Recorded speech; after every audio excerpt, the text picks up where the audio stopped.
Hello and welcome to tonight's PS5 reveal coverage.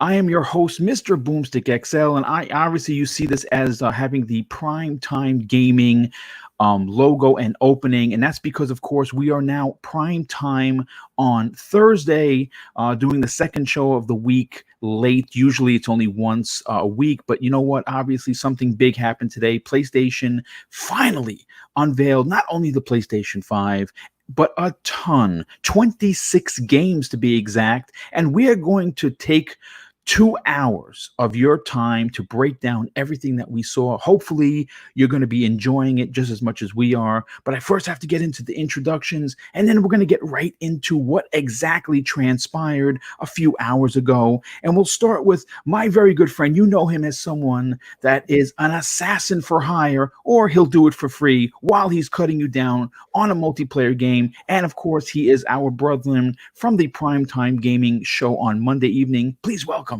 Tempest Sun. Mr. Boomstick. I love the fact I can do another show with you, buddy. Man, we got a lot to get into. Holy smokes. This is gonna be a a good one. Yeah, it's going to be a lot of fun. There's a lot of big opinions, and I want everybody to know that if you are tuning in for the first time, we say welcome. If you are someone that only flies a PlayStation flag, of course you are welcome here.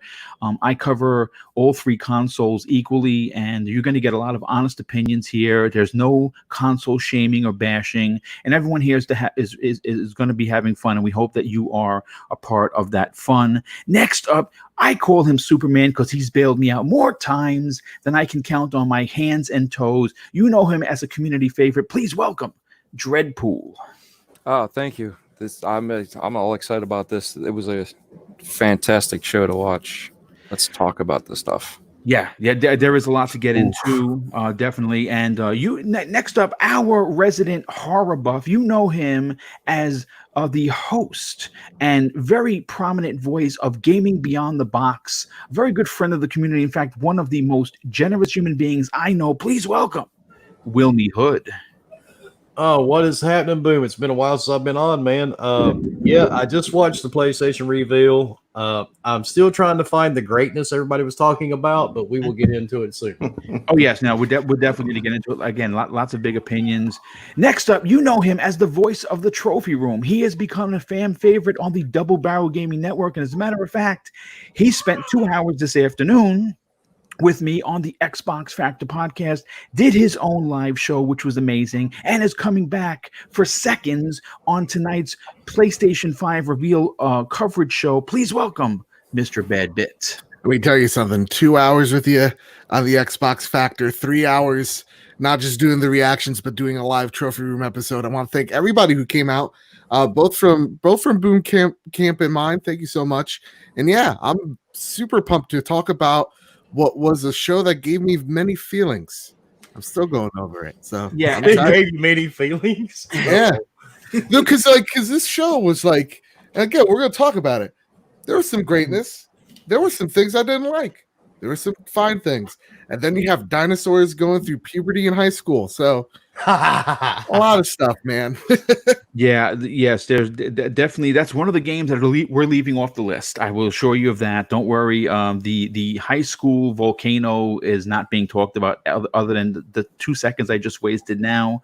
But last up, you know him. He is a representative of the Iron Lords podcast. He's a good friend of theirs. He's a great friend of yours. Please welcome Dizzy. Thank you for having me on here once again. I'm ready to talk a little bit more about PlayStation. Yeah, you know what? Let's cut the adieux, folks, and let's get right into it. We have 150 people here. We're only 4 minutes into the show, and I have a feeling that we are going to attract a very large crowd. And we're gonna, before we get into the nitty gritty, I want to, of course, just do a couple of 2 shout outs real quick for the, first of all, Happy Hour Ombre drops an outstanding and very generous $5 super chat and says, "Hey, Boom, I would usually celebrate by saying happy E3, but happy Sony event, Microsoft's turn." That's a great point, and they will be bringing it, I believe. And next up, another good friend of the show. As a matter of fact, a very generous friend of the show. He was there on today's Xbox Factor podcast, and he's back again. Sin Vendetta drops a $5 super chat. Thank you for your generosity, my brother. He says Demon Souls remake, Demon Souls remake, Demon Souls remake. And one more time, God damn it, Demon Souls remake. And it looked amazing. It looked, let me just say this. Blue Point Studios at this point should just be purchased by Sony. They really should become the 16th SIE studio, because my God, listen, I'm gonna buy the game, and I'm gonna tell you right now, I'm gonna suck at it, but I'm effing buying it because it's Demon Souls and it looks absolutely gorgeous. Very, very well represented game. But you know what? Oh, here we will be hood with the pig mask. You kill me with that, dude. So listen, let's get into. Listen, I'll say this: presentation is always key. Right? Presentation is going to make or break a presentation. We've seen that time and time again. And there are a lot of people that will still wave the negativity flag for Microsoft's May 7th event. And okay, of course, they didn't. Sony doubled the games, and they had a couple of really big bangers in there. But I want to talk about the actual presentation of the show. The show was an hour. And I have to be honest with you, I don't know how they did it, but in complete greatness, if you will, in Sony fashion, the presentation of each game moved from point to point, I thought was spectacular. I thought it was very well done. It looked like if it was done professionally. I am going to say that where I was watching it, I had horrendous audio clipping. I had audio missing, and then audio would show up of someone's voice during a trailer. I know that I read earlier before the show went live that they were having massive audio problems, and it turns out that they did. I watched the show twice in a matter of 2 hours. I literally watched it while I was cooking dinner for me and my wife, and then I rewatched it in HD, and everything worked great, and everything looked fantastic. But I want to get everyone's opinions on it. And we'll start with Tempest Son. Tempest, the presentation is something that, right now is a real issue for a lot of these companies because of COVID. And normally, or at least the last 100 years, E3 has always been this week. It's always been this time. And we're seeing that these companies have to be very strategic and use some tricks of the trade that they may not feel comfortable using. What were your thoughts on the actual presentation of the show? I thought it was clean. Not the stream. Okay, first of all, the stream was terrible. I watched it on Game Informer, GameStop, not GameStop. I'm sorry, GameSpot. GameSpot, yeah. I think I tuned into IGN briefly. What was the final one? Oh, the actual Game Awards YouTube channel that Jeff Keighley does. I tried all of those, and the reason I tried it is because I thought the stream itself was really bad. I don't know. I'm not going to sit here and pretend I know what went wrong or what they could have done differently. Well, I do know it was an option. Is they could have just did this whole pre-tape thing and not stream it at all and just try their hardest to post it. I mean, they could have just posted it on YouTube and premiered it like other people can do. Like I watched Mads Gaming. He premiered something, so he just made the video and then just said, hey, play, and you can watch it while it's premiering. So I don't know, dude, but the stream was terrible. I had audio issues as well. I tried watching it with my wife, but she got 5 minutes into it and she said, yeah, I'm not looking at this. That was her reaction because the stream was so bad. Honestly, it was really terrible. So, but I mean, beyond the stream, I thought that the way they rolled out everything was good, but not fantastic. I would actually be quite interested to see how long of a chunk of the show was just those symbols, the PlayStation symbols moving around between trailers. Mm-hmm. I don't understand why. it was cool, but I don't know why there was so much of it. I understand moments when like they reveal the controller and then reveal the console. I get that. They're trying to lead up. It's the same thing Microsoft did with their trailer, with seeing the card, FIFA, and then the Master Chief, right? And then it pops up. Same deal. But the way they put it together was fine. I thought that was okay. Didn't have an issue with that at all. It was just a bit over an hour, and it was a lot of games. Now, it looked really familiar to last year's Microsoft E3, which I did have an issue with. Right. I did have an issue with that one. So, yeah, I mean, as far as it's put together, that's my take on it. So. Okay, I mean, like again, we're going to break down each particular game. We are just for a prerequisite, if you will. We're not going to cover all 26 games. This is only a 2-hour show, and we have 6 people. This is a big panel. We're limited, so what we're going to do is we're going to talk about the big bangers. We're going to talk about the medium ones, some of the smaller ones. Again, like the Volcano High School thing, we're not getting into. There are a few other ones that we're just not going to get a chance to cover. But I want to go to Mr. Badbit. Mr. Badbit, you are our resident, PlayStation representative. You actually did a stream, and I'm interested to know what were your thoughts on the actual presentation of the Hour event that Sony had.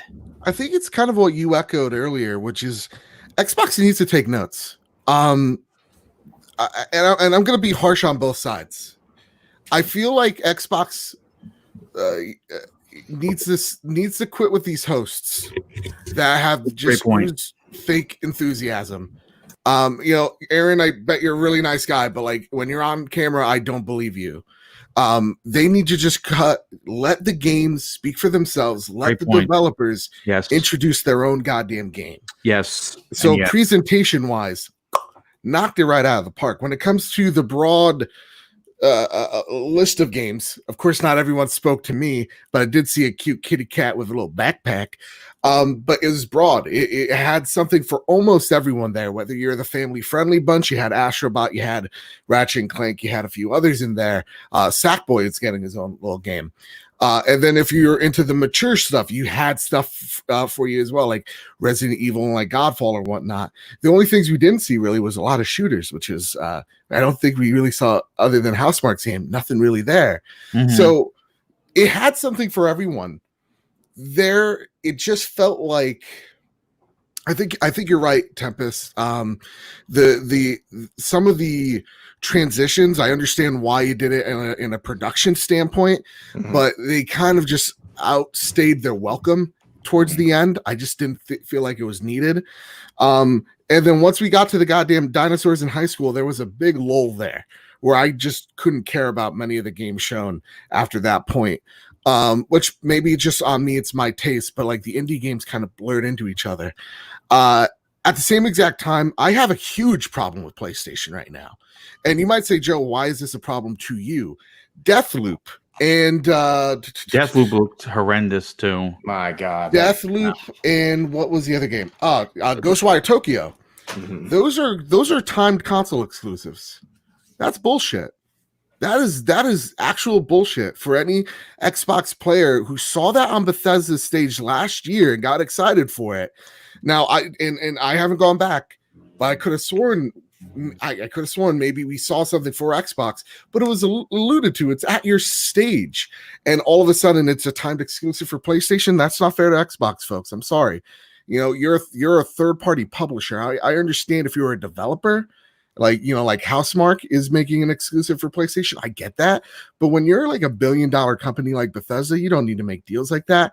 That really pisses me off. So there are some great moments here, but there's also things where as a gamer, that's not fair to the other side that want to get excited for those games. And I don't see the outrage like Xbox had with Tomb Raider. I just don't see it. And there should be, because that's not fair. That really pissed me off to see that as a PlayStation gamer, because again, as a third-party publisher, that just shouldn't be. But at the end of the day, the console router aside, it was a good show. It was a good show, and there's a lot I'm going to be buying on this list. But well, listen. Again, we're gonna come back around, and we're gonna get towards the end. We're gonna give our just to give people the idea of how the show is going to work. We're gonna talk about the games. We're going to after we talk about the presentation because I think that's Sorry, I got heated, by the way. No, Very angry. that's quite all right, dude. Everyone's opinion matters here. And then we're going to towards the end of the show. We're gonna talk about the PlayStation 5, the final design. A lot of people. A lot of real unbelievable photos. I'm hearing that there's a good portion of the community that wants the digital edition because it looks better. I'll give you Mrs. Boom's take on it. It's not going to be pretty. I'm going to be honest with you. What she had to say actually made a lot of sense. And I'll give my opinion. Of course, the panel will give theirs, and then we're going to grade the show. But let's continue, of course. And I'll go to Wilmy Hood. Wilmy, obviously. You're a businessman and you own your own business, and presentation is first impressions are everything. And this was their big E3 event, and I'm just interested to know what are your personal thoughts on the actual presentation of the Hour event. The presentation was put together well. I mean, I do agree. With everybody else. I mean, Xbox needs to take a small little lesson from the way they did it. Leave these presenters and stuff out next time, and the host. Just show the games. That's what everybody wants to see. But in the same energy, if Xbox would have put on this show showing these games, oh man, Twitter would be on fire. That's a really good point. This was listen. Again, we're going to get into our particular high points and low points of the show. This show had a lot of great things to say about it, but this was a very Xbox show. I'm going to be honest with you. I think that's the best way to describe it. Anything else you'd like to add regarding the presentation? Not really. I mean, the presentation wasn't bad. I didn't have any audio issues on my end. I watched it directly on my PlayStation console. Okay, so I didn't really have the audio issues. But now the presentation was put together well. It's just what they showed during the presentation. Okay, and we're gonna start breaking that down. Dreadpool, let's bring you into the conversation, dude. Obviously, you watched the same as we did. I'm interested to know that being with COVID, these companies have to get very creative, and I think that Sony did a very strong presentation. What are your thoughts on it? Well, I didn't have any problems with my stream. The only thing that I noticed when I first started the stream, it was at 720. So I popped it up at the 1080, 30. So I was able to watch it, at the clearest they had. But the audio was great. The video looked good. It didn't stutter. So for me, I had no issues. Overall, you close your eyes to anything that's branded PlayStation and you just watch the games that they showed. It was a good stream. It was a good game. A good show. Yeah. So overall, it wasn't that bad. It was nice. There were games that I'm definitely never buying. There were games that I'm There's games that I'm like, well, maybe I need some more information. There's games that, I want to get those right now. Those are the reason to buy a PS5. Yeah, I mean, and again, we are going to be breaking down the games, the big games, game by game. We'll get everyone's opinion on it, and I'm actually looking forward to talking about some of them. But lastly, I'm interested to know, what your personal thoughts of not just the stream per se, because I know that there was a big hubbub about, wow, it's going to be 1080p 30. I don't think a lot of people even watched it in 1080p 30. As a matter of fact, I think I watched it fucking, pardon my French, 720 30 if I was lucky. And then I rewatched the entire stream. I can't say it was an HD because I know that I'm going to talk about a super chat that after you give your spiel, if you will. But I thought the upload was way better. What were your thoughts on the actual presentation of the show? Do you think that Microsoft needs to take notes? Well, I mean, I've been saying for quite some time that everybody needed to take a look at the Nintendo Directs and copy exactly what Nintendo Direct does. And I think that this is probably the most perfect copy representation of a Nintendo Direct. And I thought it was fantastic. I'm kind of like with Wilmy, like I do apologize to the rest of you guys, but I had it on 1080p 30 frames per second, and mine went flawlessly. And I actually had, because I had to have the IOP reveal on my other screen, so they were kind of running side by side. I noticed it on their stream, but I didn't notice it on my direct stream. So that's interesting. Maybe it was my YouTube app or something through my TV. I don't know, but because that's where I watched. I didn't mean to cut you off, but I was on the YouTube app on my TV, which normally works great. I can watch anything and it looks fine, but it could. I don't know. It could have been. Yeah, I mean, it definitely could have been, just depending on where you did it. I did mine on the PC, so I don't know if that had it. Do you have a rig by any chance? No. Okay. Mine sounds like a chug machine over here. It's actually screaming at me right now because I'm on the stream with you guys. So, all right. Not to cut anybody off, but I'm on an 11-year-old PC. When I watch it, no hiccups. Okay, that's. I think it might have been. Oh, it's your fault, everybody. Yeah, it might be just your area. You know what? Okay, so what we're going to do now is we're going to get into some of the big games. But before I do, I have to catch up on some of the super chats because there's a lot of them came in. First of all, Starlord14 drops an outstanding, very generous $10 super chat and says this: please tell me I'm not the only one that can't find a 60 FPS presentation after the show. Am I the only one seeing 30 FPS next gen ? Great show otherwise. I have the link. I was watching some of the trailers right now, actually in 4K. So okay, so I might have watched it in 4K. I thought it was the upload was flawless. Nightwolf 3186, a good friend of the show, very generous friend, as a matter of fact, drops a $5 super chat and says this: great show from Sony and company. Now Xbox has a template to go off and use. That's a great point. Take it and run with it. No talking, have dev talk and show games. And I think somebody was just saying that on the panel. Yes, they need to. I believe it was Wilmy Hood. They need to. I like all the guys over there, but people don't want to see them. People don't want to see a refrigerator. People want you to, they want to see games, and they want to hear from the developers, and that's what they need to do. And I think they're going to do it because they've already said that July is not going to be like anything that we've seen before, which is going to mean they're going to be balls to the wall. A good friend of the show, Black Eye Dog, drops a $5 super chat. Thank you for your generosity, my brother, and thank you for being here. For the love of Joe, I just lost it. Hold on just a second there. Okay, he says this: money will always talk when it comes to third-party timed exclusives. Yeah, apparently Sony's been spending some bucks. It's just not fair. I get pissed off. I'm sorry. That's okay. Again, we'll talk about it towards the end. You'll give your overall grade and whether you liked it and what you didn't like about the show. Starlord14 shows his generosity again and drops a $5 super chat. He says this: I cannot believe the number of titles Sony showed. I wasn't expecting that. Now I feel we need some quality volume from Series X immediately. And you know what? That's going to be a conversation that we're going to definitely be talking about, because Microsoft has to respond, and even more so that they have a digital edition of the PlayStation 5, which is something I did not expect. I'm going to be honest with you. So let's get right into the weeds, if you will, and let's talk Spider-Man Miles Morales. Now, look, I'm going to tell you this right now. I've said it before. I'll say it again on tonight's show. Spider-Man by Insomniac Games is one of my personal favorite games of this generation, right alongside Horizon Zero Dawn, which made an appearance, made me smile from ear to ear. But there were a lot of people, I saw Twitter going crazy, not criticizing the game because it looks like Spider-Man, which is a great thing. It looked like Spider-Man, and I think that playing as Miles Morales is going to be epic. But the question that I have for the panel, and what a lot of people are saying on Twitter, as a matter of fact, Mooch, you know him from Crossfire, actually wrote to Insomniac Games and asked a question, and he wasn't being facetious because Mooch is a Spider-Man dude.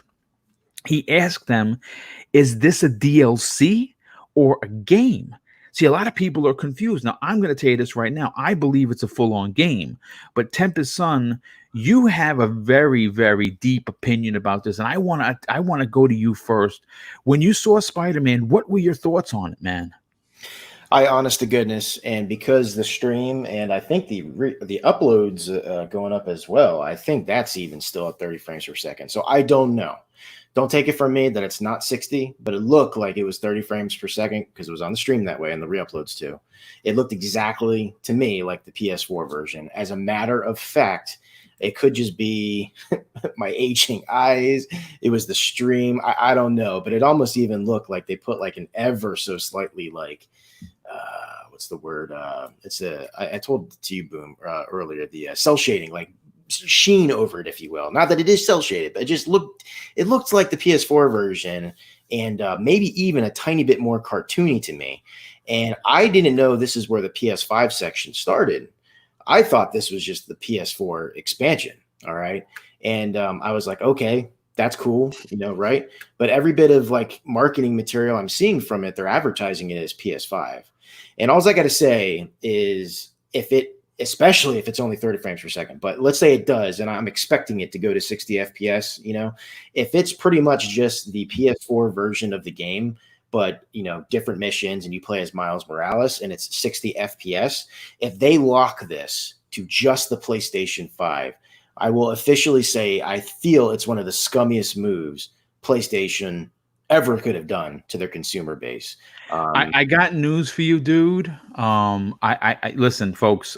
I'm a podcaster. I only have a few connections. I don't have any in Sony. So if you are connected and you want to reach out, my DM is open. Let's talk. But Sony has been extremely adamant about releasing games only on the PlayStation 5. And I am telling you, remember, I called it today on this reveal event that Sony is going to lock Spider-Man Miles Morales behind the PlayStation 5, and it is not going to be a dual release. God. And let me what I didn't say, I said to you, but not to the rest of the members pre-show. Let's not forget, the reason why this is so egregious is because in the box, built in to its very core of the system, Microsoft is remastering even Xbox One games, let alone 360 and original, for free out of the box, sometimes finding a way to take a 60 FPS into a 120. Yeah. So they're practically remastering games on the fly, adding HDR, even though it was never there. You name it, they're doing it. And the developer doesn't have to lift a finger. And it's free. And actually, I want you to touch on that point because people don't understand that. The developers don't have to do any work.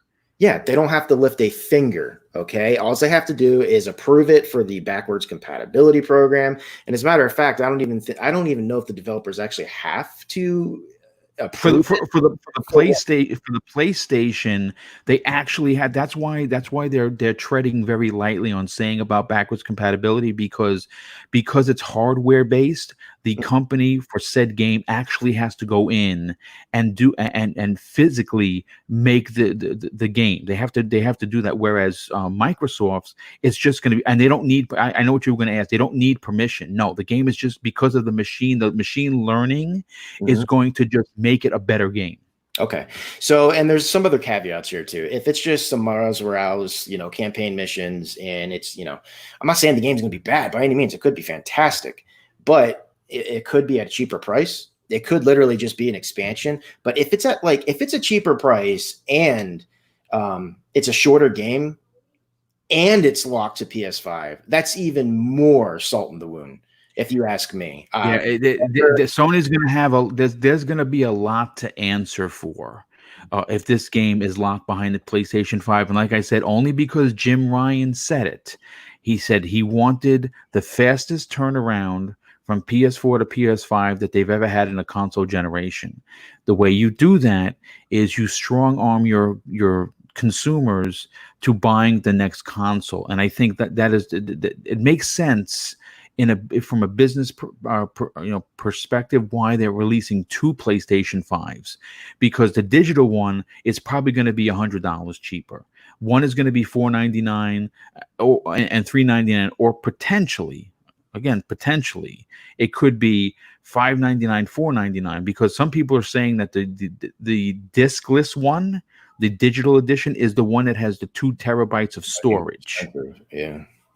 So if they're taking, so basically they're trading it. They're trading the 4K Blu-ray drive for more storage to make it the digital edition. But we're gonna get into that. Anything you'd like to add before we move on, my brother? I just, if it is PS5 also, they said they were going to be limiting the amount of consoles they make. I think Spider-Man sold like 14 million copies or something like that. I think it's 50. I think it's over 15 million now. It's an unbelievable amount. It's a tremendous win for Insomniac. So if they do this, they will quite literally be locking how many millions of potential customers out of buying their Spider-Man game. So just yeah, I mean, listen. All we know is this: we can only go with the information that Sony has provided us, Exactly. and from what we hear, they're supposedly, based on the Bloomberg leak from a couple of weeks ago, going to be producing 5 to 6 million PlayStation 5s by the end of March 2021, which is the end of the fiscal year. So if Spider-Man is a launch title, it said holiday 2020. That surprised the hell out of me. But I would find it, man, my God, if they lock this behind the PS5, they're going to lose a ridiculous amount of sales. I agree 1000%. That is very well said. I don't think I could have said it any better. But you know what? I want to move on to Wilmy Hood. Wilmy, before I get to you, let me just catch up with some of these super chats. We have Sean Murray, good friend of the show, very generous friend of the show, drops a $5 super chat and says this. Well, I liked it, though. I did not give me a reason to spend my hard-earned cash to have 2 consoles. Great show right now. Well, thanks, dude. Super appreciate that. And you know what? That's a lot of. I saw that a lot on Twitter. A lot of people said there was nothing here that I needed to buy a PlayStation 5 right now. We've heard that with the we heard a lot of people saying that about the Xbox. Didn't we hear that? I believe we did. Sin Vendetta. Oh my God, your generosity is completely blowing me away. He drops another $5 super chat and says this. No, it's only a 2-year turnaround for he's talking about is for Spider-Man. So it's a Lost Legacy style expansion, standalone DLC. Yeah, dude, I think that you literally hit the nail on the head. And Axel 1324, a good friend of the show, he drops a very generous $5 super chat and says this. Hey, Boom, thanks for putting on this special edition podcast. Shout out to Tempest Sun, Dreadpool, and the rest of the panel. Well, shout out to you, my brother. And James Carlo. Hey, dude, how you doing? Welcome to the show. He drops a $2 super chat. Thank you for your generosity. And he says PS5 looks like it was built to lay down has a stand. You know what? I mean, look, we're gonna get into our personal opinions, and a lot of people are. I like, wacky things. I'm just not a huge fan, but we'll break that down. But Wilmy, when you seen Spider-Man, we heard, and we've been hearing for quite some time, that Spider-Man was allegedly going to be released in holiday 2021. I want you to know that I was completely falling off my rocker for 2020 release. More specifically, a PlayStation 5 release. I think that is a big title. But are you in the same camp that this feels more like an expansion than an actual full-on game? That's what I thought when I saw it. I was thinking more like Lost Legacy from Uncharted 4. That's exactly what I was thinking. So I don't know. You're really not seeing much about it right now at the moment. But that's the way I felt, that this was going to be an expansion. There's certainly more questions on social media than there are answers. Or is that, would you agree with that? Oh, there's a ton of questions and no answers right now, at least from a reliable source, anyway.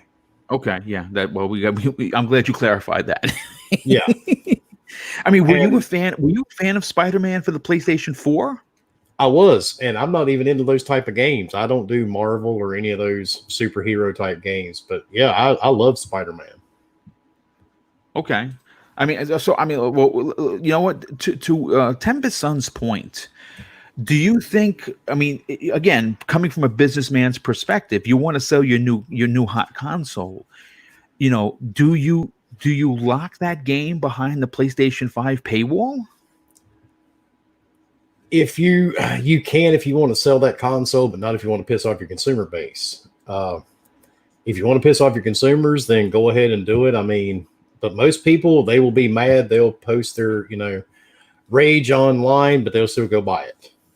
Yeah, no, I mean, you're right about that. I mean, listen, I'm going to be honest with you. I'm getting a PlayStation 5 day one. I'm not getting the digital edition. So you're getting multiples. We know that already. Oh yeah, I've got to have one. The wife's got to have one. And I'll buy digital because I haven't bought a disc in ages. Yeah, yeah. I mean, a lot of people like that. Me, it's weird. The PlayStation VR, PlayStation games, and the Nintendo Switch, I buy all physical. It's the weirdest thing. And for my digital, everything for Xbox is mostly digital, unless I buy a collector's edition and you get the disc. I mean, sometimes that you can't just help that. But interesting points. Interesting points. Mr. Badbit. Yeah, let's bring you into the conversation, because we know that you are a fan of Insomniac. You cheered and potentially shed a tear when they were confirmed as being part of Sony's 15 studios. Yeah. And I know that you enjoyed Spider-Man. I don't know if you platinumed it like I yeah. did. Oh, yeah. So you are part of the Platinum Club on Spider-Man. My question to you is, do you get the same sense that the pulse of the community seems to think that this is a DLC more than an original title because of the turnaround? Yeah. Do you? So I want you to tackle that question, but I also want to hear your thoughts on: do you think it would be a shitty kind of move if this was locked behind the PlayStation 5 and it would force people to actually go buy the console? It needs to prove first and foremost, and I think okay, so I'll start from the very beginning into the Spider-Verse pun there. I loved Lost Legacy. That's my favorite Uncharted game. It was fantastic. Not even close. Like, I loved it. So length doesn't bother me. Add that with Into the Spider-Verse is my favorite movie of all time. That got me out of one of my deepest depressions. It means a lot. So when I see Miles Morales, and real talk, it's also I love Into the Spider-Verse so much.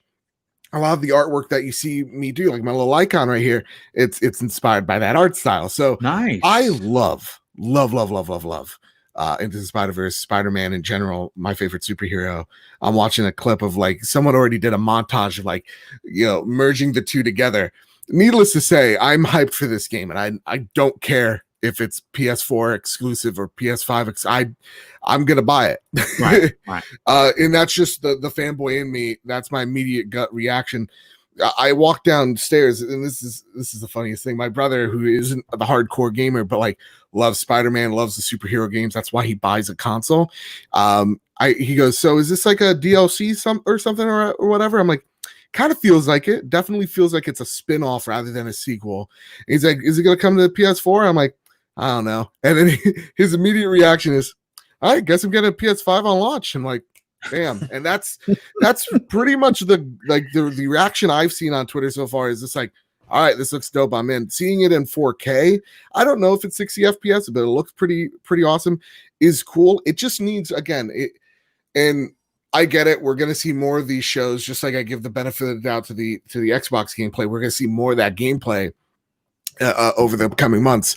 It still, though, needs to prove, because I think, Tempest, you're right to a degree, of this needs to prove why, if it is a PS5 exclusive, why it is a PS5 exclusive, rather than, like I saw the ray tracing on that. It looks insane.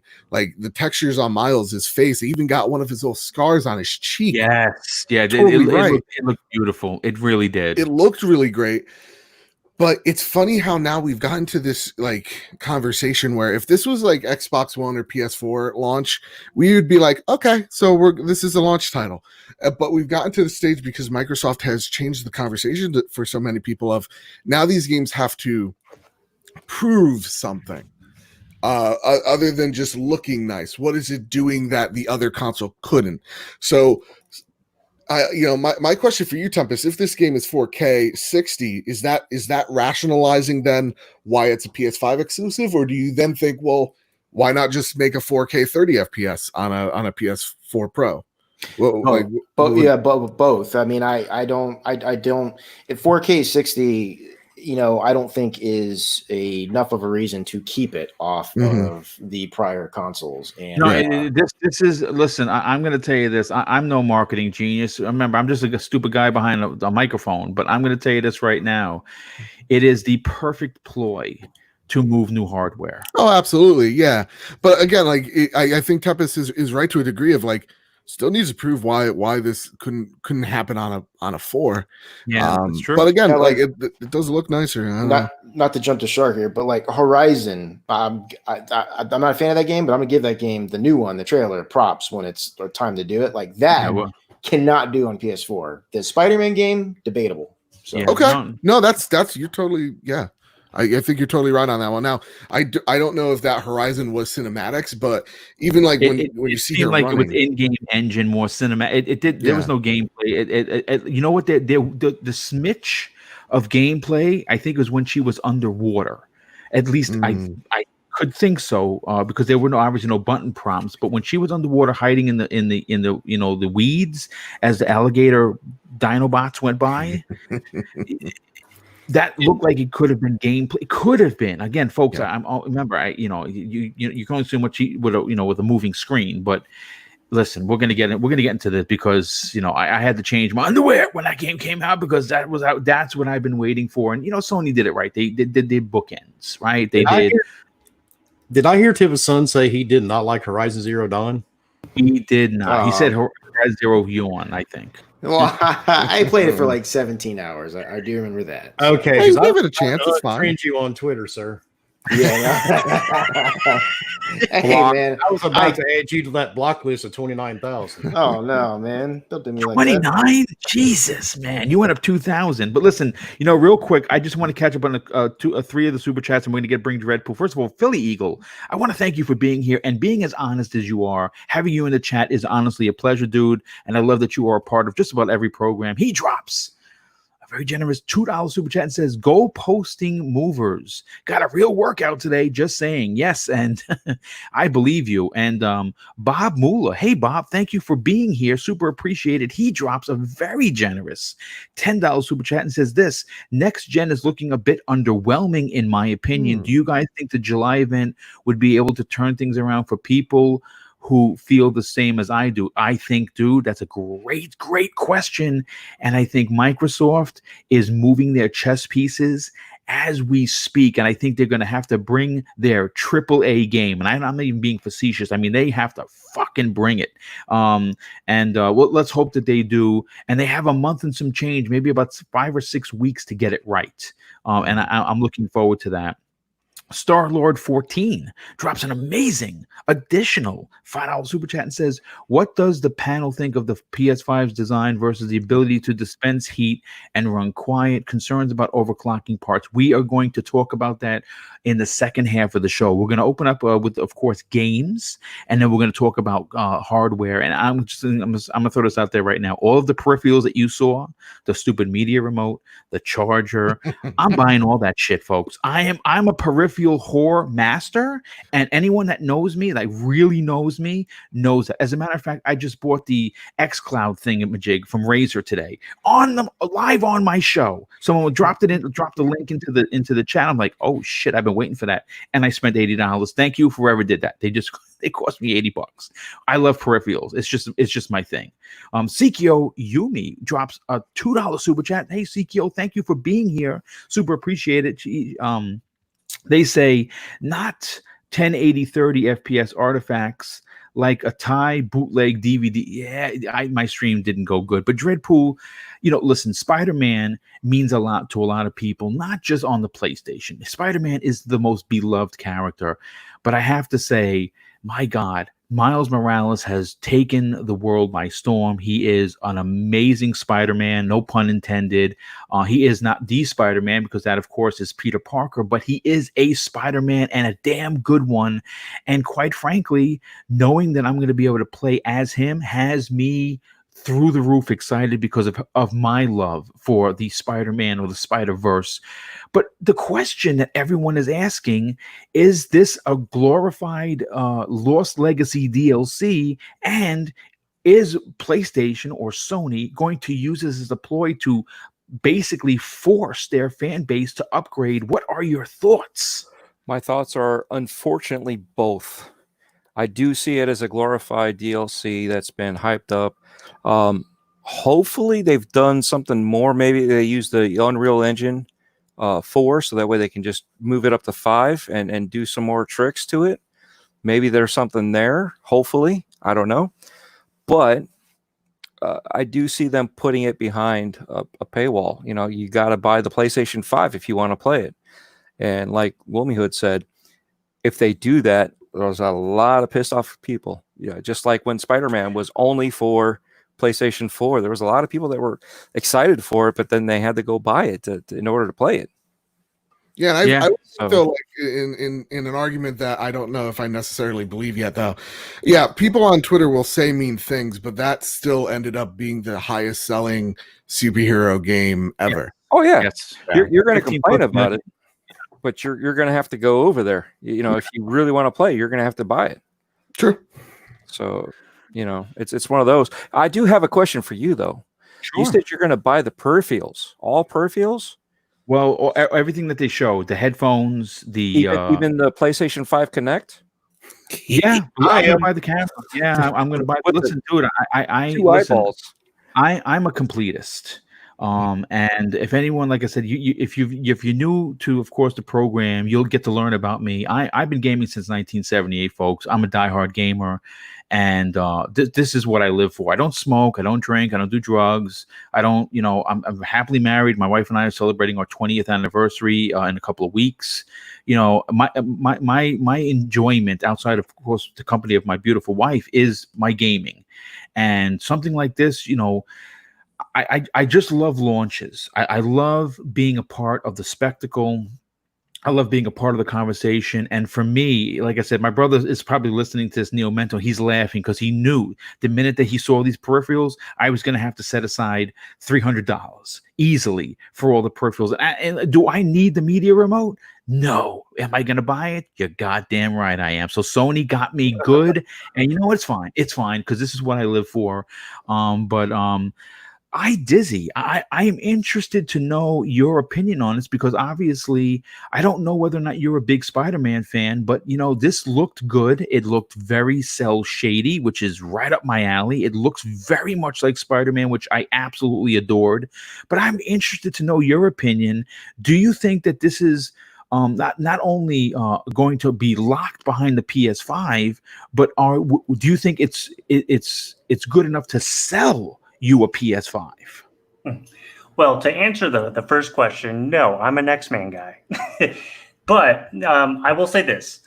Right now, I play PlayStation through playing PS Now off the PC. I'm actually playing the Spider-Man game, enjoying it thoroughly. Definitely one of the most well-done superhero games, aside from like probably the Arkham series. As far as like superhero style games go. So seeing this actually gets me a little bit excited because from a consumer standpoint, I want to see what is it that's going to pull me into the PS5 and the Sony ecosystem through the console. If they do lock it, this is something that would actually pull me over there. Okay, strong. Okay. Yeah, it doesn't really bother me if they do end up locking it. I understand why a lot of people would be upset. But I mean, that's how you have to sell consoles, man. You have to give people a reason, like, why do you have to have this? That'd be one of them. That's one of their hottest sellers right now. So, no, I mean, listen, all we know is that the SSD that is supposed to be ridiculously fast, and it's proven that it is, may be a major factor. Maybe a really major factor to how this game is going to run. And if Sony comes out, or Insomniac more specifically says, listen, the game is XYZ big, and we have all these extra things you can do, and the PlayStation 4, it just cannot run it. We need all of this extra hardware power. Then I can understand it. But it is, man, I hate to use the word suspicious, because then I'm implying some sort of, evil deed. But you know what? Good on them, especially Insomniac, on a 2-year turnaround to be able to give us a Miles Morales story, which I'm absolutely amped, literally crazy about that. And a launch title. I mean, a major launch title for the PlayStation 5. Because again, it says holiday, so it may not launch the same day. I hope it does. And hopefully there's a collector's edition I can also give Sony more of my money for. But I'm very excited. But I want to move on to another game that was a tremendously underwhelming for me personally. I was disappointed. I think a lot of people will agree with me. But Gamer by choice. First of all, thanks for being here, dude. He drops a $5 super chat and says the console looks amazing. I was only interested in GTA 5, Hitman 3, Spider-Man, Horizon Zero Dawn 2. I enjoyed the Xbox show, but this one was good for the pacing. And the pacing was fantastic. There's no doubt. And Sikyo Yumi drops another $2 super chat. Thank you for that. It says Kenya, Horizon Zero Dawn. Yeah, Kenya looked dope. We'll talk about that. That looked fucking amazing. I'm sorry, Chris. That looked really good, dude. That looked fantastic. Horizon Zero Dawn, Ratchet and Clank, Astrobot. Yes. You know what? We're not going to get too deep into it because there are a lot of smaller games that we just cannot cover.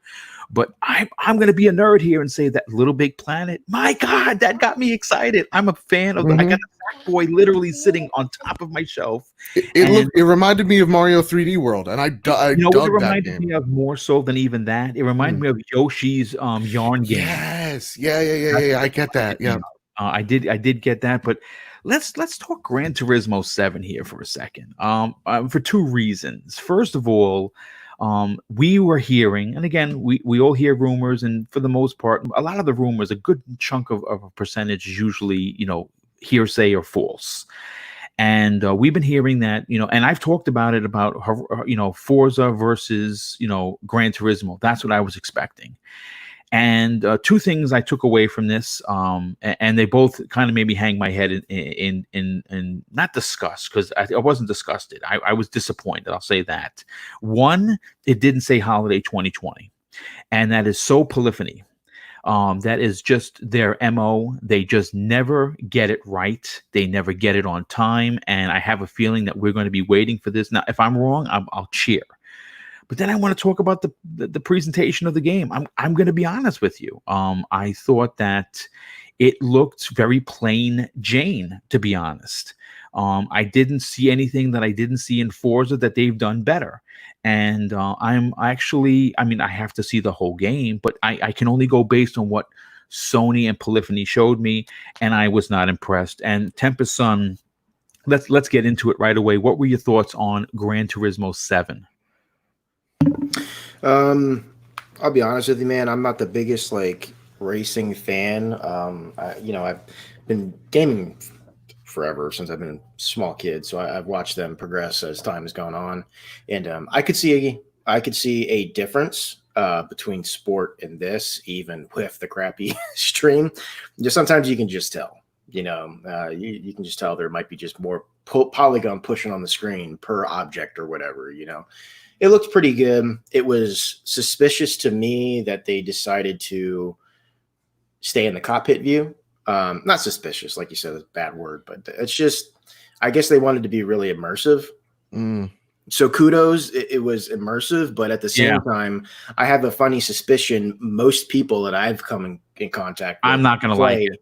Yeah, they don't play in the compact view. I do. I actually play Forza Horizon in any racing game I can that has a good cockpit view. I actually prefer it. I like it. So that was fine for me, but I just thought it was weird how they didn't. But you know what? I can tell. Do you think that was like a licensing thing? Like they couldn't. I'm not a racing dude. Like I said, I think I called one car a Mazda Miata. Do you think that do you think they stayed in the cockpit view because they couldn't get something legally between I don't know. That's actually a good point because everything has to be licensed. I mean, you might be onto something. I mean, that could be the case. I don't know. I thought it wasn't enough. They didn't show any customization of the not drivatar, but your driver, customization of the vehicles. Again, that might be a licensing thing. I don't know. They said nothing on how many cars there is. That's a real big flex for these types of games, is how many cars. I know Forza Horizon has over 700 or something, and a ridiculous amount. And that was one of the problems. They're sometimes even the high 900s for Forza.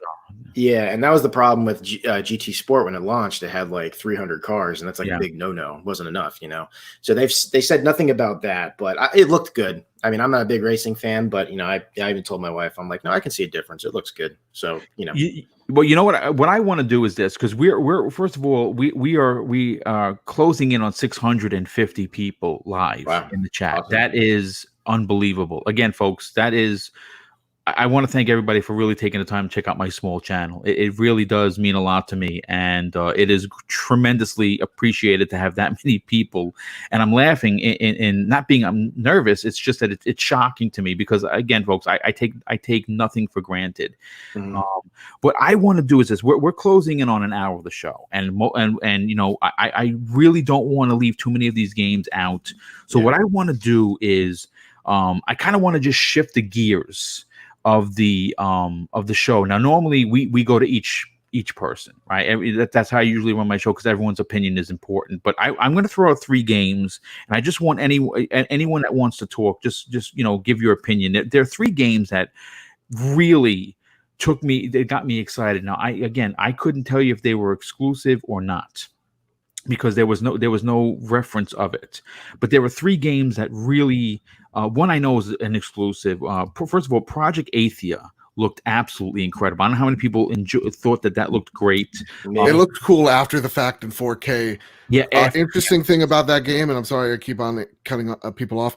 The lead writer of Star Wars Rogue One, he's writing that for that game. That's good. That was my game of the show, by the way.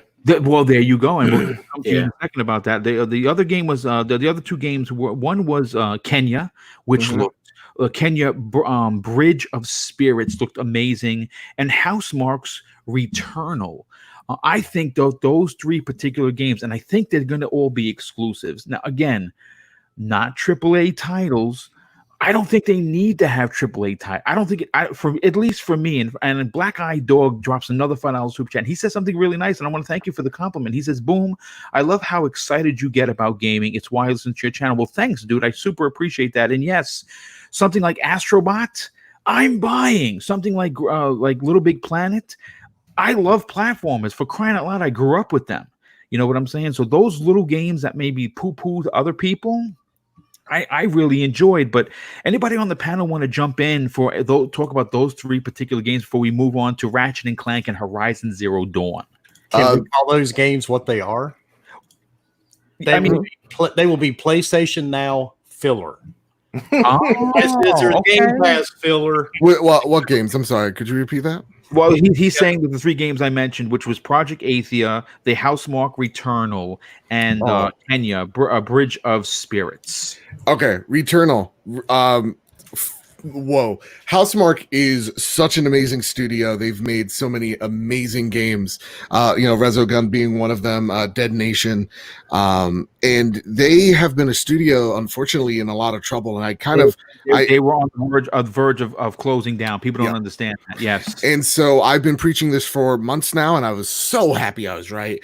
They're making a Returnal co-studioed with another studio, I forget the name, but that looked freaking dope. It gave me that third-person look aspect, but with the Housemarque style of it being a twin-stick shooter. So like it still gave me what Housemarque is so good at, which is the twin-stick shooter, while giving it through a different perspective. I'm very interested to see how that game actually turns out, because that's Housemarque's biggest game. They usually do those little twin stick arcadey shooters. So that one got me pumped. And Kenna, also dope. Really awesome looking. Good. Wilmy, a good friend of the show, Shinso Elite, comes to your defense. He says, "How dare you insult PlayStation games? Wilmy Defense Force will be after you." Well, I mean, I play on everything, but I mean, come on, man. Let's be honest. If Xbox would have showed some of these games, Twitter would have been full of people saying that is Xbox filler. Yes, because they're not AAA. That is the reason. And I've already saw it right as the show was running, and so now we have a new term. It's called PlayStation Now filler. Well, like to me, I'm just like, when I see people like that say that, I just ignore it. It is what it is. But like, to me, I don't see Returnal as a filler.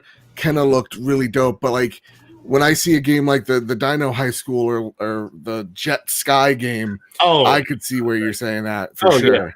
Yeah. But I will say this as well: if Returnal was on Xbox stage, someone would some troll on Twitter would probably say that. Well, Returnal, I just want to make a quick note. What it screamed to me, I don't know if you're gonna laugh or not. I told Boom, and he was like, "Oh my god, Go for it." Dude, it looked like a newer, prettier version of Recore. It looked like it played exactly like Recore. Okay. Yeah. Okay. Yeah. Which is not, I liked Recore. Yeah. I'm not dissing that at all. But when I saw that, I just was like, it actually made me hopeful for a Recore too. I'll be honest with you. Yeah, So that ain't a diss. I like that. Yeah. I knew it reminded me of something, and I Yeah. did not place it. And Tempest, you just filled it in for me. yeah. So You're talking about Kenna, right? Not Returnal. no, Returnal's the one that looks like Recore, the gameplay. No, Yeah. Returnal is the one with the female astronaut with the 2 eyes. That keeps dying. Right. Yeah. Yeah. No, the Kenya's the one that reminded me of. The cameo, right? Yeah. Yes. It's called. I believe it's called Kenya Bridge of Spirits, if I'm not Yeah. mistaken. Mhm. I think all 3 games looked really good. Dreadpool. What were your thoughts on those 3 particular titles? Any of them ring your fancy? The Kenna and Project Athia. Project Athia is also a PS5 exclusive. They posted Yes, it said it was built for specifically for the PlayStation 5, So which that had a weird another kind of not really a Fable-esque, but it had a weird thing to it, kind of. You know what it reminded me of? Maybe Dread. I'll help you out here. For some reason, it reminded me of like a Japanese feeling, like Hellblade. Yeah, kind of something like Right? that. Yeah, it's hard to put your finger on it sometimes when some of these games have so much reminiscence of other games. You could tell that they take inspiration from these other games and make it their own. Well, I'll tell you one thing for me personally. I'm not sure how many people are going to remember this. Kenya reminded me of Cameo from for the 360. That was a launch title that was made by Rare. Cameo was absolutely amazing. That's what it reminded me of. I totally agree. I was gonna say, if that game reminds you of the developer, if it reminds you of Hellblade, to me it reminded me of Heavenly Sword, which is another Ninja Theory game. Loved Heavenly Sword. Really enjoyed that. Yeah, that's a great. That's a great point, dude. Really good. Dizzy. Anything you'd like to add for these particular 3 games? Are the games that would, again, because they're going to be on the PlayStation 5, would make you go out and buy this console? Out of the 3 that were mentioned, really, Project Athia, that's the Capcom one, right? Or no, Square Enix. Square Enix. Yeah. And that's exclusive for a year, I think. Yeah, it goes to PC after that. Yeah. That's the one that actually looked interesting to me. The other 2 could really care less. But just real quick, because I was just discussing with my wonderful guys over there, lordsofgaming.net. I guess it was on Gaming Insider or GI.biz. They did state that all of the games that are new are going to be on the PS5 only. So the question is whether or not if that's going to be DLC for the Spider-Man. If you look at Insomniac's Facebook, they do state our Ratchet & Clank is exclusive to the PS5, but they don't say it's specifically on Spider-Man. So that leaves a little bit up in the air. I just wanted to kind of like throw that out. I'm glad you brought that up. That's an interesting point. And again, I got news for you. I think that Sony may be testing the waters and seeing whether or not they're going to get a lot of slapback because of the outcry of disgust from your 114 million PlayStation owners. Now, granted, they're only going to sell to about 20% of that fan base. That's the reality. If you compare to 15 million Spider-Man titles sold versus the 115, let's just say 115 for rounded out. I think it also comes down to the fact. I'm sorry to cut you off, but it comes to the fact of whatever agreement Marvel and Sony have. And whatever payout Sony and Marvel have over that, if it's PlayStation 5 only, because they have to talk to Marvel, I would assume, if they're like, hey, we're only going to sell this to let's just say everybody buys it, right? 6 million people, where we could have sold it to 100+ million people. So that is a conversation that I think is going to be answered sooner rather than later. Well, what I want to do is this. A good friend of the show, and we've talked about him before many times. He's very concise with his opinions, and you know what? I'm going to bring this question in. Philly Eagle drops a $5 super chat, and this is actually a great segue from what we're talking about. He drops a $5 super chat. And Philly, I want to say thanks again for being here. He asks this question. So when are we going to talk about the walking hoagie cartoon games being the future now and the darn cat? So let's do that. That's a great point, man. Philly Eagle, thank you for the the subtopic. I want to say that's a great point, and we're gonna talk about that, and we'll start with Mr. Badbit. We'll start with you now. One of the Microsoft's biggest criticisms for several years now have been the quote unquote, well, it's cartoony graphics and it's not AAA over the shoulder, adult themed and PlayStation rules, and you suck. And he saw at least, I want to say, at least like half, 9 games that were. It could be 10. It could be 10 games. 14 of them. Philly, there you go, 14 of them. Jesus Christ. So 14. Okay, so I'm gonna look my list, and my list is detailed, folks. My notes are ridiculous. I just didn't type them out. It's a total of 26 games. So 14 of the 26 games were cartoony, which is more than half. That's 52%. I'm no mathematician. And I'm interested to know what the panel has to say about that, because again, one of the biggest criticisms for Microsoft has been exactly that point. Way too many cartoony games there. Microsoft suck at D. What are your thoughts on this, Mr. Badbit? I mean, first off, Philly, I think you need to put that on Twitter, because that was the most. You just lawyered so many fanboys with that. I love it. I hate that argument so much, because just because a game looks cartoony or it looks like a Pixar game doesn't mean it can't be enjoyed, or it isn't good, or isn't something to, treasure. Like Ori and the Will of the Wisps, right? Amazing game. And it gets, fanboys will trash it because it's cartoony, but like it makes you feel, it hits you emotionally, and it hits you in where it matters, the gameplay. And so great point. And again, it goes back to like what Wilmy Hood does. Block those people. Don't have those conversations. Those aren't people you want to talk to anyway. Like real talk. Strong. Trust me. He's closing in on 30 million blocked. 30,000. I'm getting 30,000. Yeah. But like it's like Ratchet and Clank looked amazing. It did.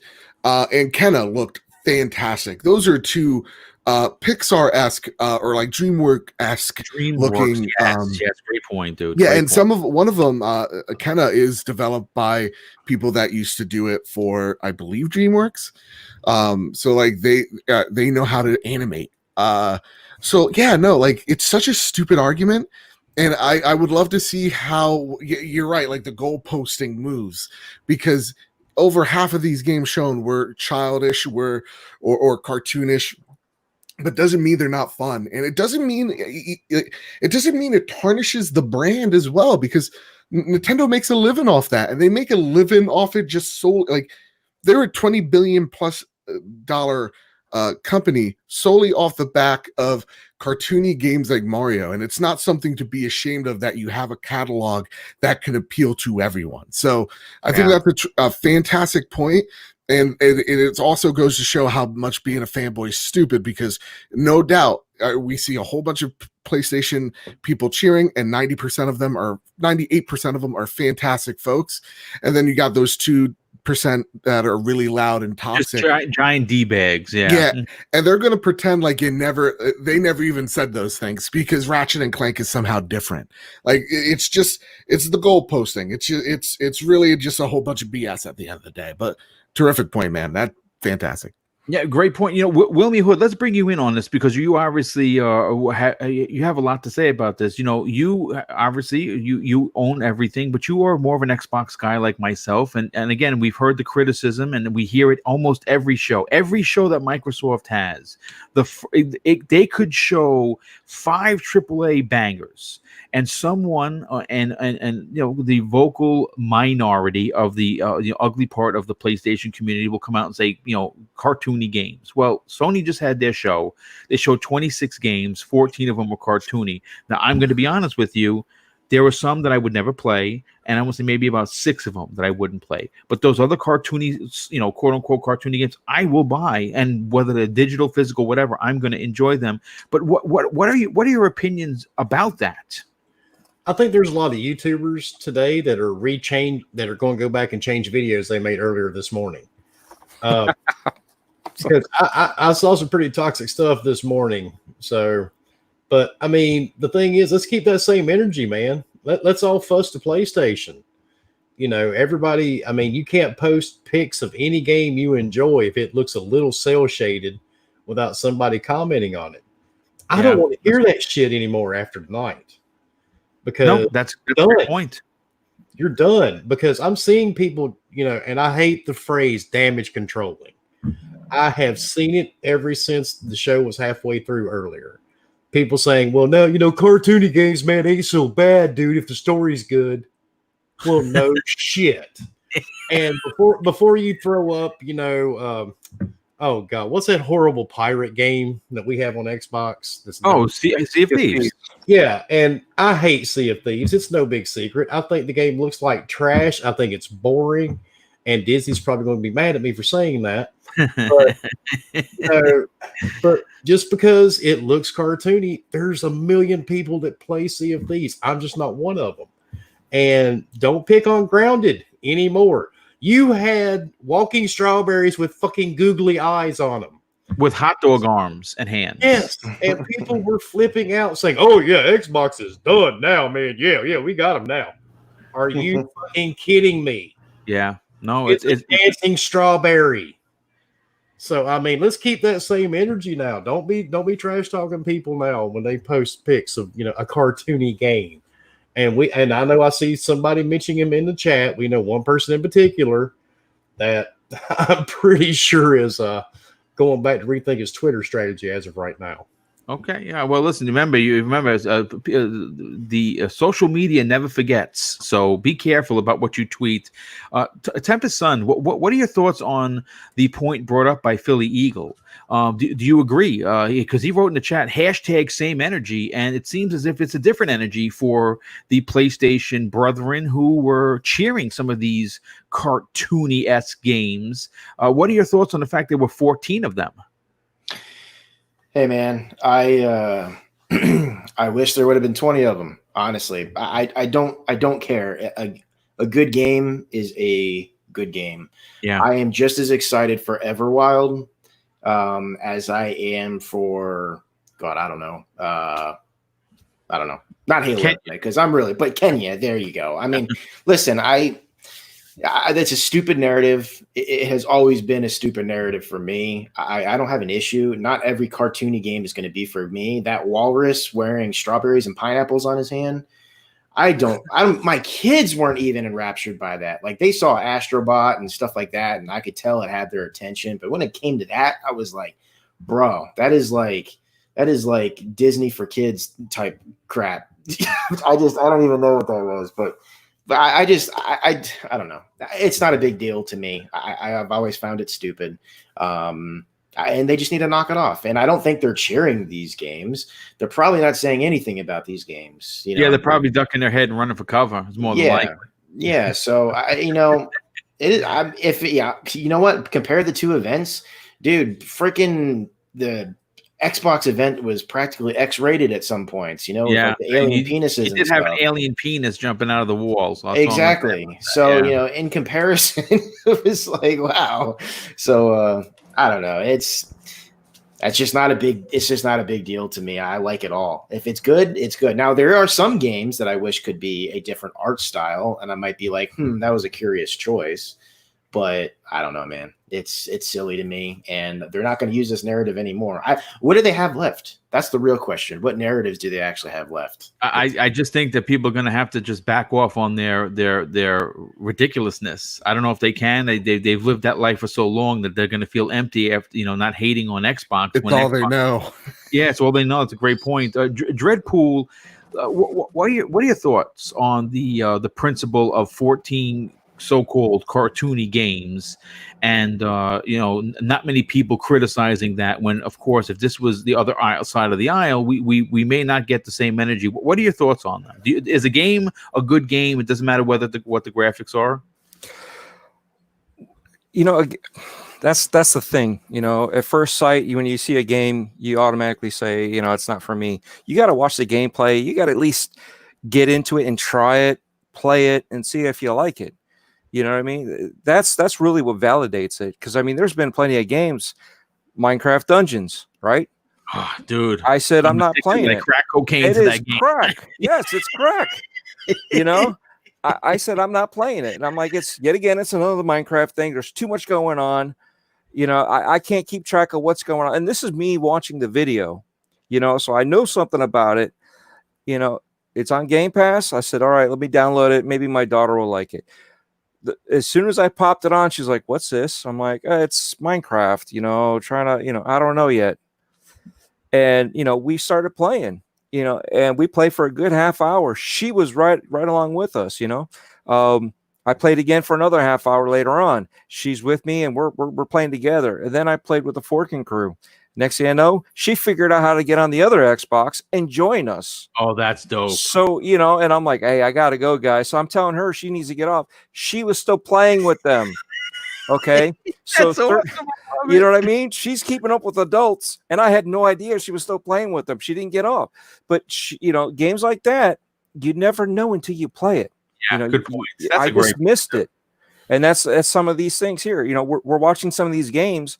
You know, they're stylized. Okay. That's the other thing. Everybody, cartoony. Well, maybe it's a cartoony because they're trying to expand how long it looks good for, because you go so much realistic. I mean, back in the day, wasn't Siphon Filter realistic for us? And now we look at it, we're like, oh my God, I can't even stand looking at it. Yeah. You know, it was a good game, but back then. Now a stylized game can last a little bit longer because it's art. It's an piece of artwork, you know, so you can actually look at it and understand what the artist was trying to rendition with this person or this character or the world, you know. So well, when I mean, you make a lot of great points, dude. And I think that the major point I think that most people should take away from what you said is you got to play the game. Yes. You can't not literally just look at the game and be like, yeah, it's not for me. I mean, you can, but you know, you also got to be careful about criticizing it because it's cartoony. That's really the whole point. And you know, let's close out this topic because we have to get into the two big games, but we're going to get into the PlayStation 5 because that's going to be a conversation.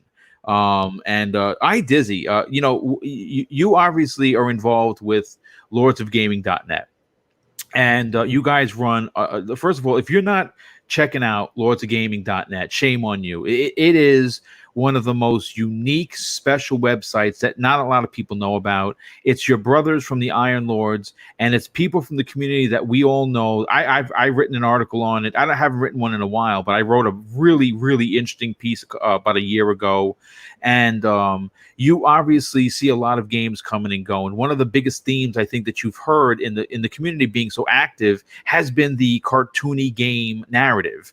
Now Sony can't use that because they showed 14 cartoony games. Now, regardless of whether or not they look like Pixar, that's always been a detriment, according to the naysayers for Xbox. What are your thoughts on this, dude? I mean, I think that you know, Dredd kind of like hit it right on the head of the nail. Is there's a lot of games that you can miss out on that could be fantastic. Because I'll be honest, I've been guilty of this before. A game that came out early in this generation, Child of Light. I've had a lot of people tell me that, hey, this game is fantastic. But when I look at it, I'm like, this thing looks like a child drew it. I am not touching this thing.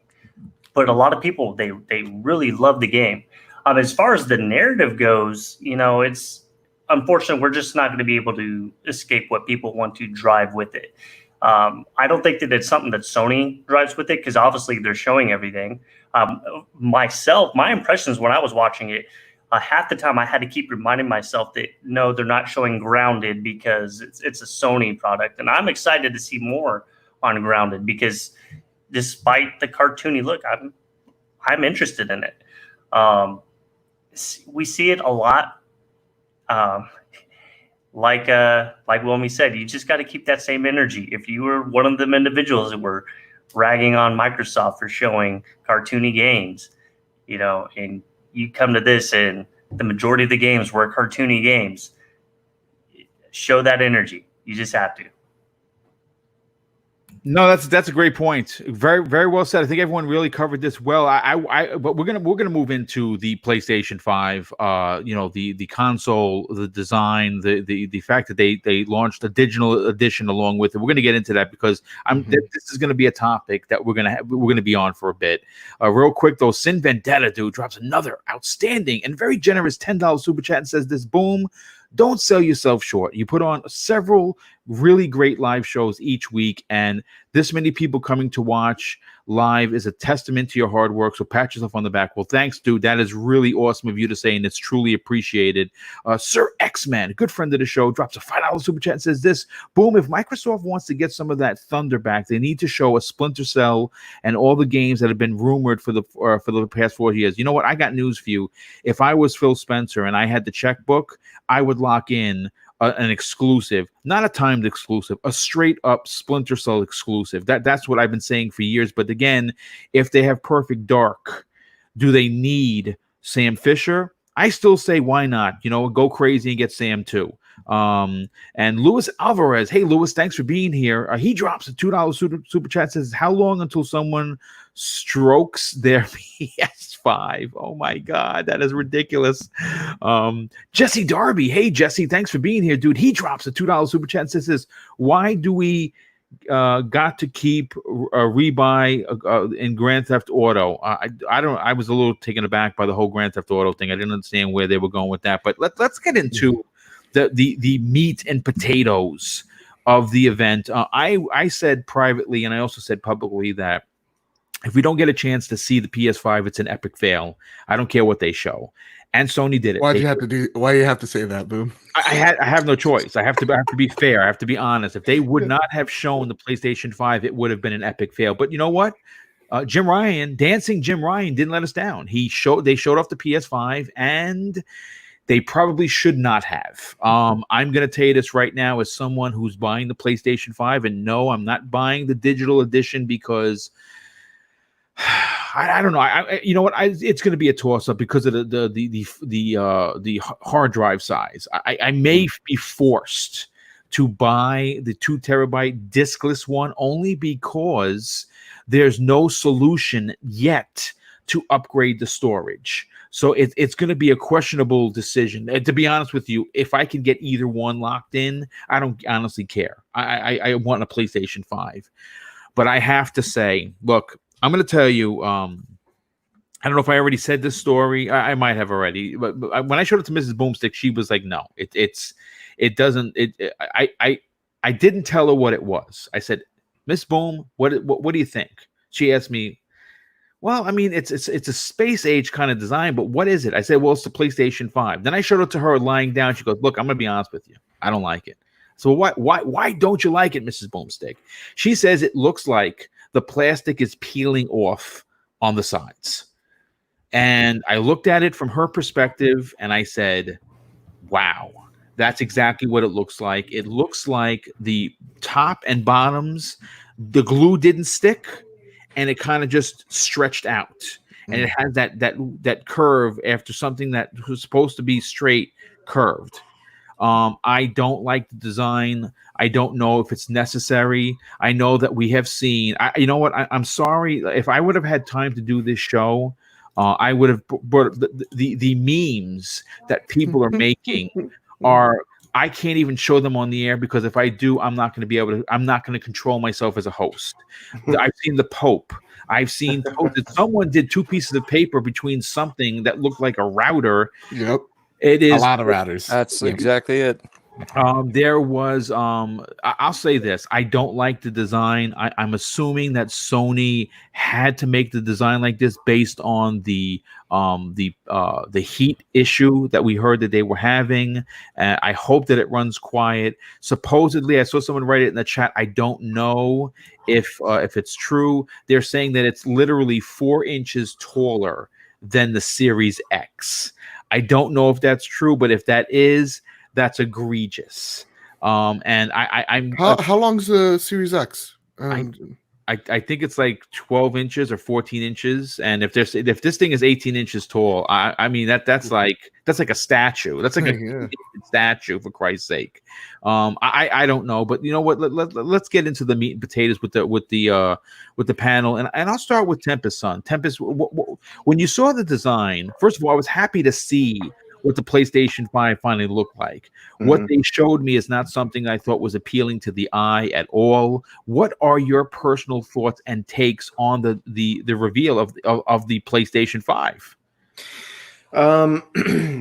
Honestly, I'm easy when it comes to this stuff. I was impressed with the monolithic design that the Xbox had. I still think that looks cool, just in its simplistic design. It looks like a audio video like receiver or type of tech you might have for your home theater setup. It fits. This PS5, it's you know, I'm not going to sit here and say I hate it. I'm just kind of a little indifferent about it. I don't really care as long as it works. At first, it looked really thin. I didn't realize how tall it was. So I initially had a very big worry about heating. You know, where's the heat being dispersed from? Still don't know that. I mean, I guess it's the vents along the black part of the system. It looks like there's vents going all the way up through there, but I was just more worried about form factor and how it's going to run. And then I started seeing some of these comparison shots. Man, we thought we were going to have a problem fitting the Series X in our entertainment centers. Where the heck is this thing going to go? Yeah, it's a good point. This is, okay, the stand. I'm guessing in the box they give you two stands. I don't see any way around that, because if you look at it sitting on its side, it's clearly on a stand, right? But they're showing the disc version. The digital version, they don't show sitting sideways. So I don't know that. And if the only way you can set it on its side is on a stand, that's a little worrisome, especially if you have like kids or something like that. If it's not, I don't know. It just seems like it'd be easier to move it around and stuff. I don't hate it. I don't love it. It's weird. And sometimes weird is cool. A day from now, I might end up loving it. It might grow on me. It is massive, and I wasn't expecting that. So it's strange because it's a lot taller than the Series X, and it's a lot weaker too. So I don't know what happened. You know, clearly they wanted to go for more of a neat looking futuristic form factor instead of just saying, hey, this is what it needs to do, build around that. I don't know. It's all right. And the one thing I will say is I think everybody's looking at this the wrong way. And the only reason I say this is because we had a bit of a leak. Remember that Amazon leak that showed the $600 box? Yes. I don't think that's the disc one. I think the more expensive console is the digital one. It's crazy. I think the reason why that is because you're getting 2 terabytes, right, of that as opposed to the 863 or whatever the F it is. Yeah. And that would be that. Let me tell you something. It's very concerning. You know, you bring up a great point, and I'm going to get everyone's opinion, but I want to throw this caveat and get the near 700 people watching. Holy shit, I don't believe it. And of course, the esteemed panel. Could you imagine if roles reverse? And what I mean by that is simply the disc version, right? $499. Like, okay, the disc version $499. The disc one should be at least $100 cheaper. No, because of the expanded significant. It would be 1.2 teraflops. Hard drive space more. You could logistically pay more for not having the disc drive at $599 because they're adding the 2 terabytes.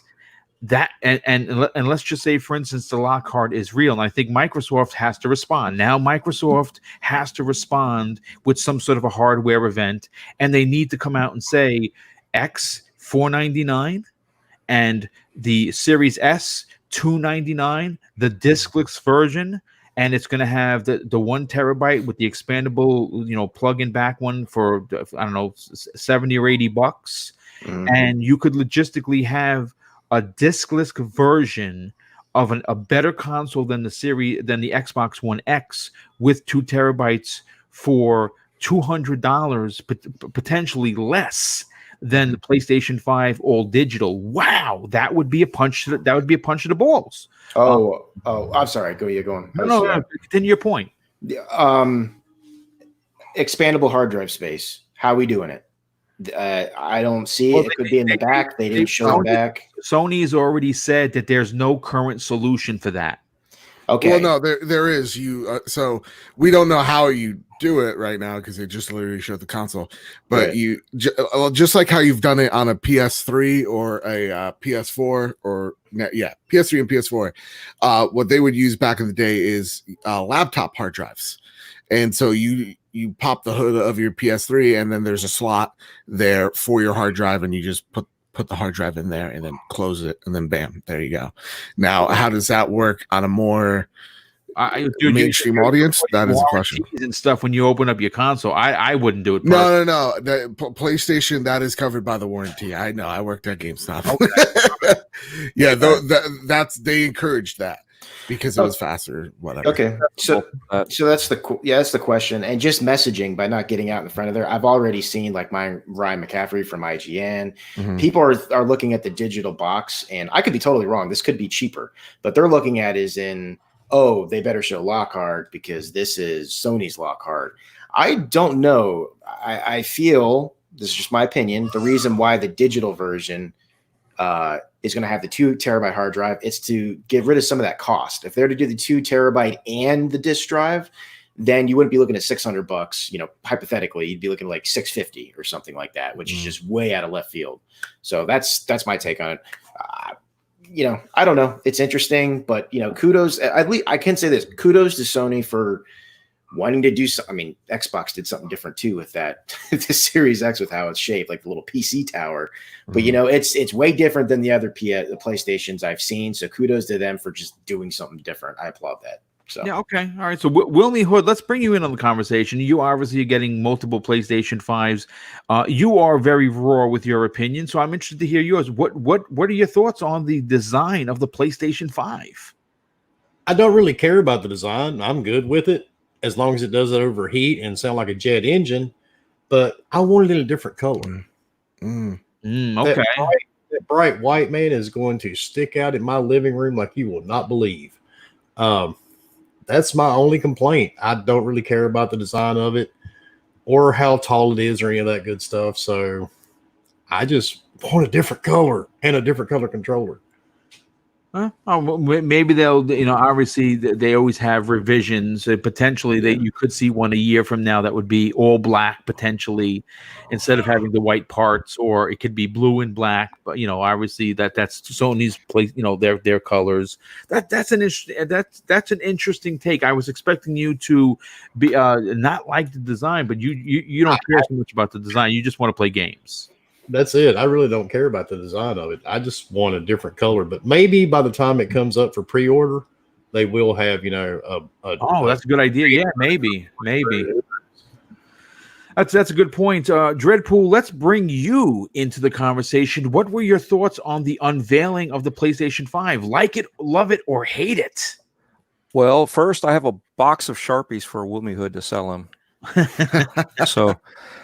no, I'm on the same page. I do like the design, but I would rather have a black version of it, all black, or maybe some sort of reverse image or something. I prefer all my consoles to be black. Even when I had the Dreamcast, I bought I've got 2 white ones, and I bought the was it the EA or 2K Sports one for just because it was black. I already had 2. Why do I need a third one? Because it's black. Okay, so same thing with this. I would prefer it to be black. It looks nice. It looks, okay. It's a nice design. It's for the airflow. I see they're probably doing like they do for graphics cards, where and just like the Xbox One X, it has your the fan, and then it blows it out to the side. So it doesn't just blow it up; it blows it out to the side. So they're probably doing the same thing on both sides of the motherboard. So wherever is needed to blow out or up. So they're probably doing the same thing, suck it and blow it, and then it's out. So now for the NVMe part, okay, it's going to be accessible. There's going to be a door that you can hook up. It has to be an approved NVMe Gen 4. Okay, so that's the other difference. You can't just buy an NVMe because right now, like we said, we could buy an NVMe. I've seen them on sale for what would I say, 200, but they're typically about 250 to 300. Yeah. For a decent size. So when these come out, hopefully the prices will come down and they'll have something that's available. I mean, I've seen them up for like 500 and 600, 800 and up. Okay, so that's Gen 4. And it's not that much faster than what we have now for Gen 3, but it is, you know, a little bit of speed. And they will have it set up so that way even let's put it bluntly, idiots can just plug it in. Yeah. And hook it up. Okay, idiots will find a way. Hopefully, YouTube video will be able to walk me through it. Oh, on the PS3, like I could do it blindfolded. Like that's how easy it was. So like that's why like how you do it mainstream, because you know it's probably a latch. Well, if my brother Neo Mental is listening, and he probably is, get to work, son, because you're gonna be fixing my PlayStation 5 because I'm not touching it. But Bad Bit, I'm gonna bring you in on the back end of this particular thing because I really want to know your opinion. But Dizzy, what were your thoughts? First of all, were you surprised that we actually got a chance to see it, and were you impressed or disappointed with the lengthy design of the PlayStation 5? Surprised. I actually was not surprised. The second that they were doing like the cuts between trailer to trailer, showing each one of the button symbols, I knew that that's what was going to happen at the end. Shadow of a doubt, that's what was going to happen. As far as the design, it kind of reminds me of when you see the Detroit shows and they show these concept cars, space age cars, yes. You know, and it never comes out. And then finally somebody said, why don't we just release the concept car? And then bam, that's what it is. So as far as trying to match it with everything else that's going on in the cabinet, I think is probably it's gonna stick out like a sore thumb. But as far as what it looks like, I thought it looked cool. The size of it actually is surprising. It looks like that it is bigger than the Xbox Series X. Mm-hmm. I enjoy it. I think that it's also pretty interesting. I don't know if anybody else thought about this. The way that it kind of curves out as a V, kind of symbolizing PlayStation 5. I thought that was actually pretty dope as well. So, yeah. I mean, okay, so Mr. Badbit, round out this particular part of the topic as for the PlayStation 5, the design and were you surprised by how it looked, and more importantly, were you surprised by the fact that there are two of them?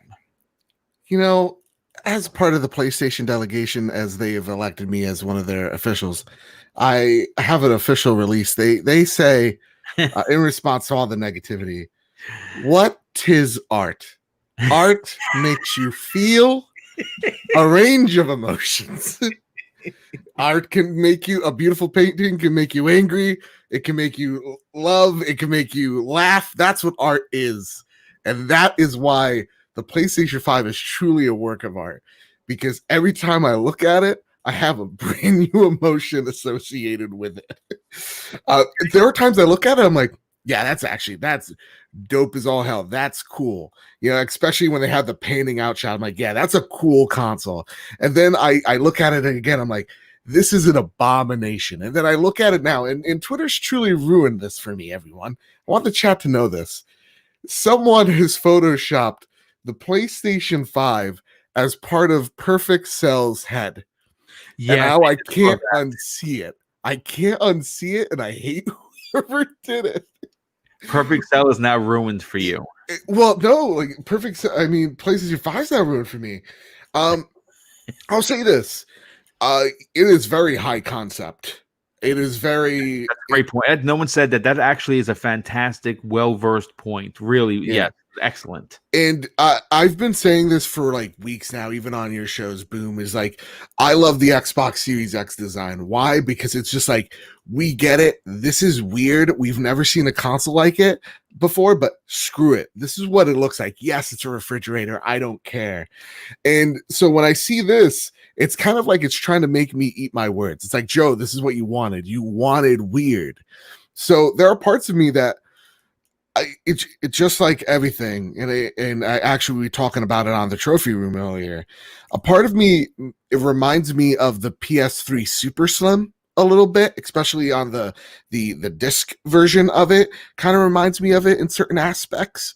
I would love to see how long and how big this thing actually is, because let's be honest, design doesn't matter too much at the end of the day. I'm looking at my fat as all hell PS4 Pro, and it's just taking up a huge amount of space. So like, if it's bright red and it doesn't distract me while I'm playing games, if it plays games, I'm okay. The design, it doesn't matter much. But at the end of the day, it's still weird looking. I still feel like, for my favorite design of all time is the classic PS4. That's my favorite console design. I think it's freaking beautiful. Very slick. Yeah, it's slick. Yeah. This one, it shapes, and it kind of reminds me not just of like the PS3, or sorry, the PS3, but how it also curves up. It kind of reminds me of the 360, how it had those weird curves, and it wouldn't just lie perfectly flat down. You had that space in between it for cooling and whatnot. Yeah. Or for style points. So a part of me goes, okay, well, the 360 was a little curved. But at the end of the day, the two console designs, I definitely prefer the one without a disc. Me too. I agree. And it does look like a router. It does look weird. But at the end of the day, it's supposed to play games, right? And my biggest concern here is the price of this console. Now, I know Amazon says a lot of things. They claim a lot. They usually get it wrong, but they could have gotten it right. They could have gotten it wrong. There is no way on God's green perfect earth. Every time there was a new SKU that would come into GameStop, it would have an outrageous number attached to it. So when I take a look at anything that's like, oh, there's only a SKU here from GameStop, I'm like, whatever. It's a SKU. It'll have its real price sooner than later. I think that's just a placeholder price.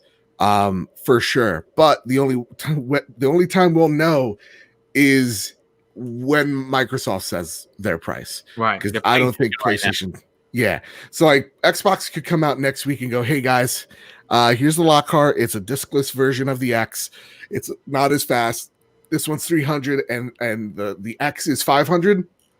Well, there you go. You're going to have a PS5 that is 500 and 400, and that's going to be where you go. And honestly, this generation, I might go discless, because I've been seeing there's less and less of an incentive to go physical now.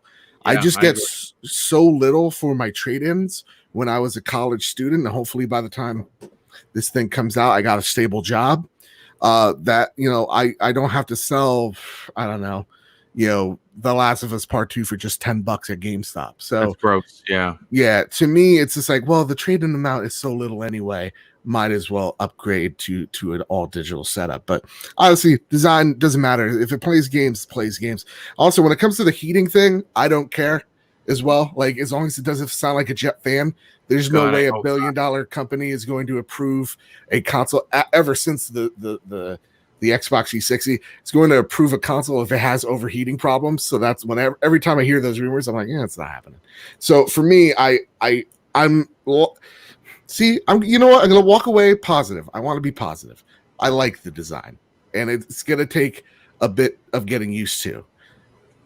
Okay. But I mean, that's again, perfectly said.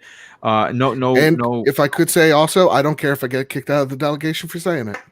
Well, listen, you know what? You have a home here, so you know what? Screw the delegation. So you're always welcome here. Real quick, before we move on to the two big games, at least in my personal opinion, Sir X-Man drops an additional $2 super chat. Thank you, dude. He says it looks like a Wi-Fi router. Yes, we've heard that. Jesse Darby drops a $2 super chat and says, I'd rather have cartoony games than Grand Theft Auto.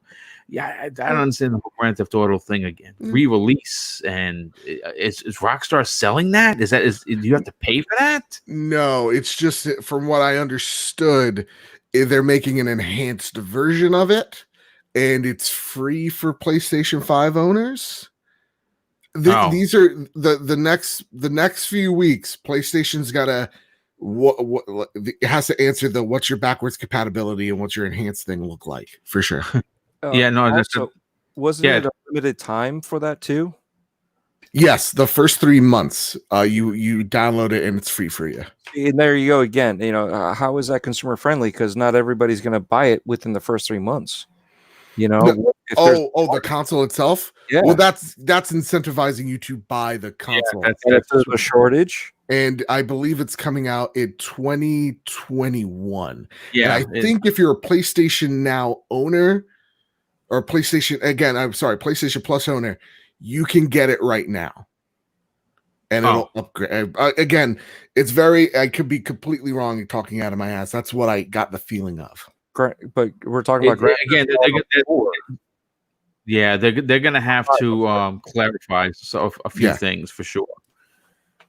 Real quick, Stick Figure drops a $3 super chat. Thank you. That he says looks like a robot's vag. Read that, LOL. And I did say it looks like a robot's vagina. I said it live on the air. Sir X-Man drops another $2 super chat. Thank you for your generosity, dude. He says black consoles matter. Yes, they do. A lot of people do not like this design. I hear a lot of people on social media saying that they hope that they offer a black PS5 as opposed to the black and white PS5. I'm going to be honest with you. I'd get the black and white one, to be honest with you. I like the futuristic look. I just don't like the design of the console.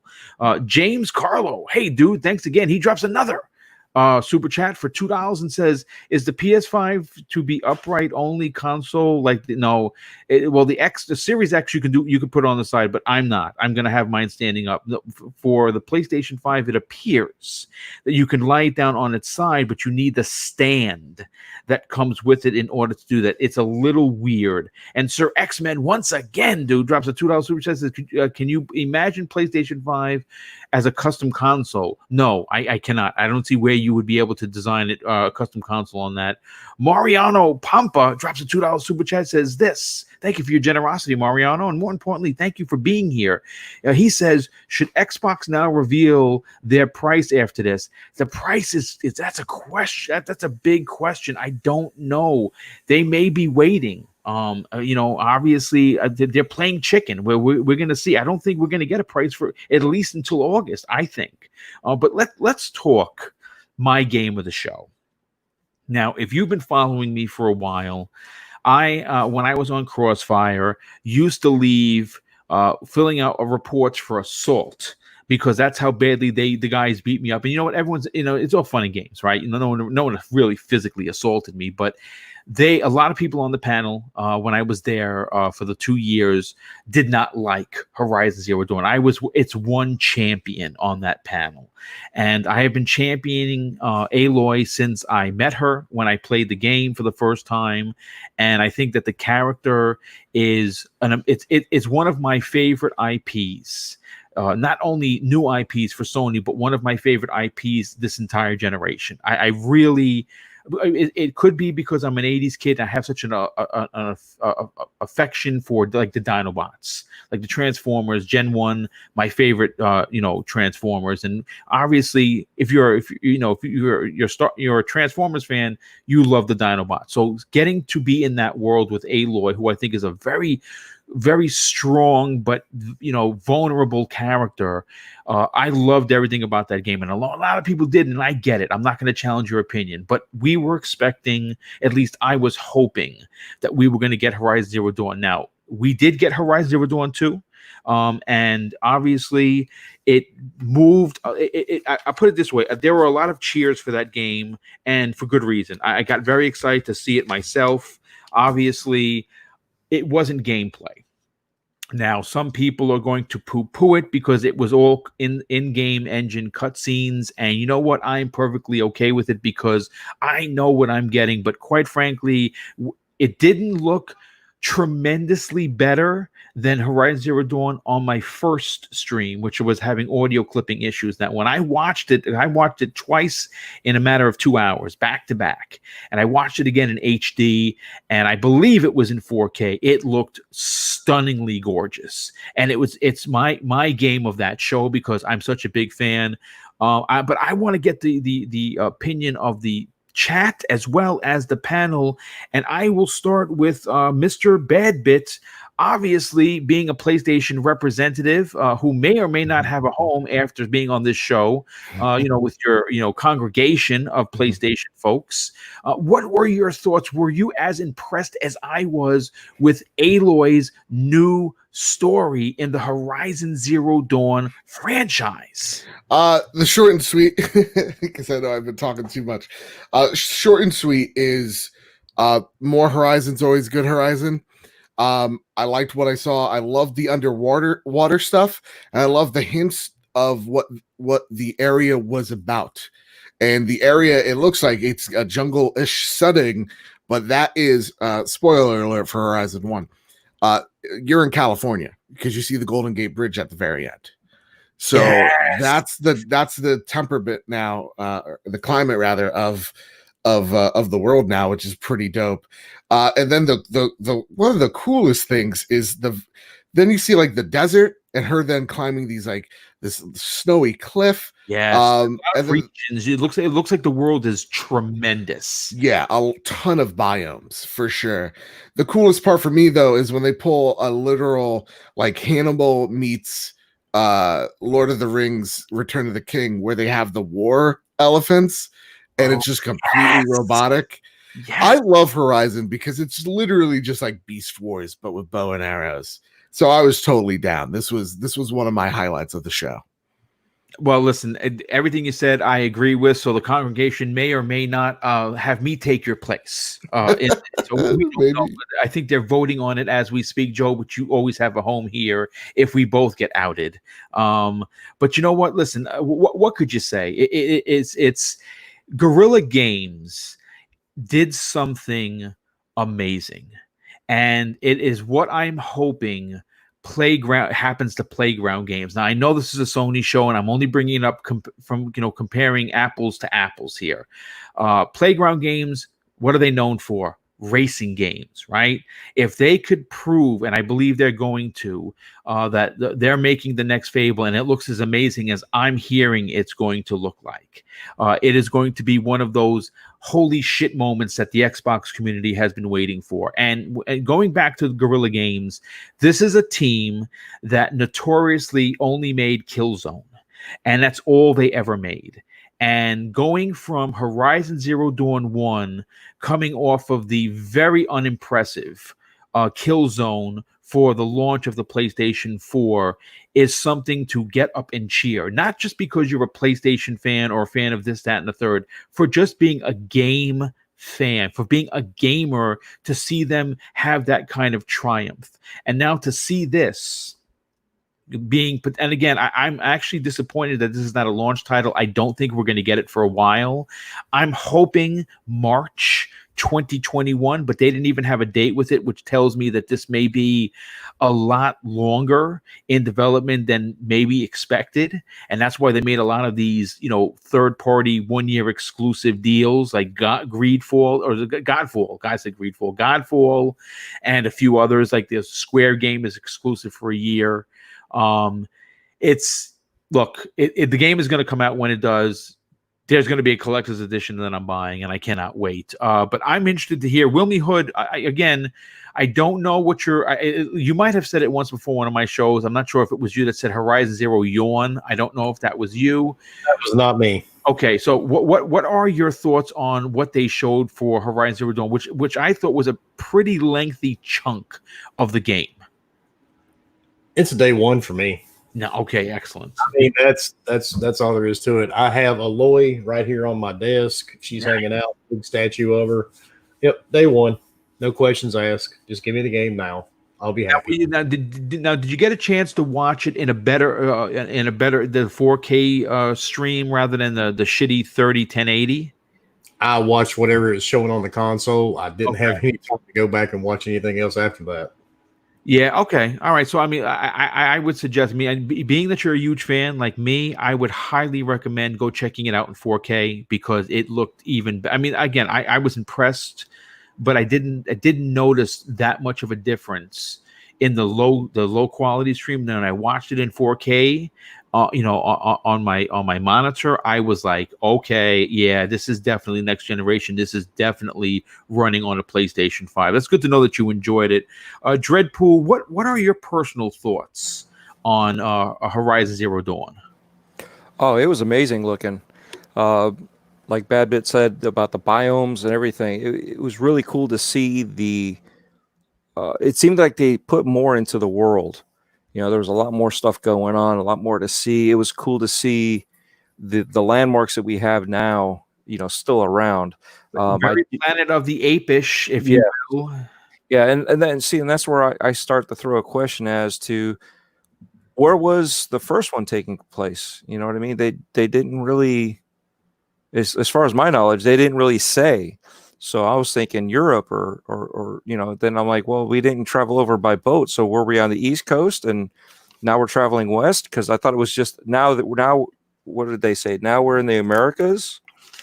So does that mean that we were already in Americas and now we're traveling west, or are we first? Because it was the first look in America, the Forbidden West. Yeah. The Forbidden West, in the original game, if I'm not mistaken, you're in Colorado. Yes. Yeah, you're in the Grand. I think the middle section's the Grand Canyon, I believe. Yeah. Grand Canyon's further to the west. But okay. Listen, I'm full of shit. I think all I know is it's Colorado. I think you are correct that it was in fact Colorado. Yeah. Okay, so I missed that part. But that was the thing. I was thinking Europe, and I'm like, if Europe came down, that doesn't make sense because they didn't shift it over. But now that makes sense. If she was already here in the States, going further west. But it was cool to see all that stuff. But yet again, though, now it goes to the elephants. The war elephants. Yeah, that was right out of Lord of the Rings. That was a great call. I saw that, immediately thought of the third one. You see, and that's where I didn't go. I didn't go there. I went to Alexander the Great and the 300. Oh, yes, that's a good one too, dude. Holy crap, I didn't even think about that. That's where I was thinking, okay, that must have been the beginning of the game with Europe, and that's what I was thinking. That's why I brought myself to Europe, because I couldn't, like I said, I must have missed exactly where the first one was set. And but yeah, it looks very sweet. The different biomes, and I know I said it before, but when the crocodile swam over you, did anybody get the man-eater feel like you were a shark? I mean, by the way, I just got 1,000 out of 1,000 achievement in that game. I did everything. Nice. I told you that game was fun. The game was great, dude. It is really good. It is. Listen, the best compliment that I can give. I know we're going off subject here, but the best compliment I can give Man-Eater is basically Jaws meets Grand Theft Auto. Yeah. That's the best. That's the best compliment I could give that game. But actually, I enjoyed that more than I did GTA. Okay. Well, listen, really good points, Dreadpool. Excellent point. If you've noticed, we lost a panel member. Tempest's son had to go and take care of his daughter. Obviously, his wife just gave birth last week, so he's doing dad stuff. So he wanted to obviously wish everybody a good night, and we'll give his I have his opinion here, so we'll bring him. I'll read that towards the end of the show. But Dizzy, I want to bring you in before we grade the event. For you personally, what were your takes on Horizon Zero Dawn Forbidden West?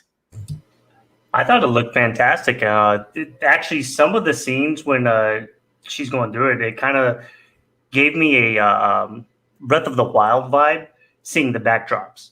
Obviously, artistically look a little bit different, but I kind of had that vibe. But I'm actually a little disappointed that nobody's brought up that Lance fucking Riddick is in this. That's awesome. Zavala from Destiny. Yeah. If you go towards the end, he's actually in there, and it looks like he maybe his own enclave of people or some tribe or something.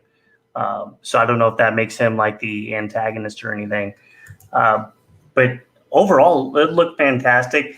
When I first saw the crocodile that was brought up, I actually thought for a second, I was like, is this a Spinosaurus? Are they bringing dinosaur robots in here? It was a little bit disappointing when I didn't see the fin on the up top. But yeah, new biomes, swimming around. It looks good. You can't deny that it doesn't look good. It looks fantastic.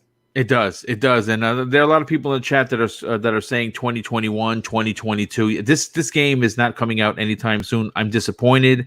We won't know for sure, but I feel we're going to get this maybe holiday 2021, potentially March 2022. At least that's just my take on it.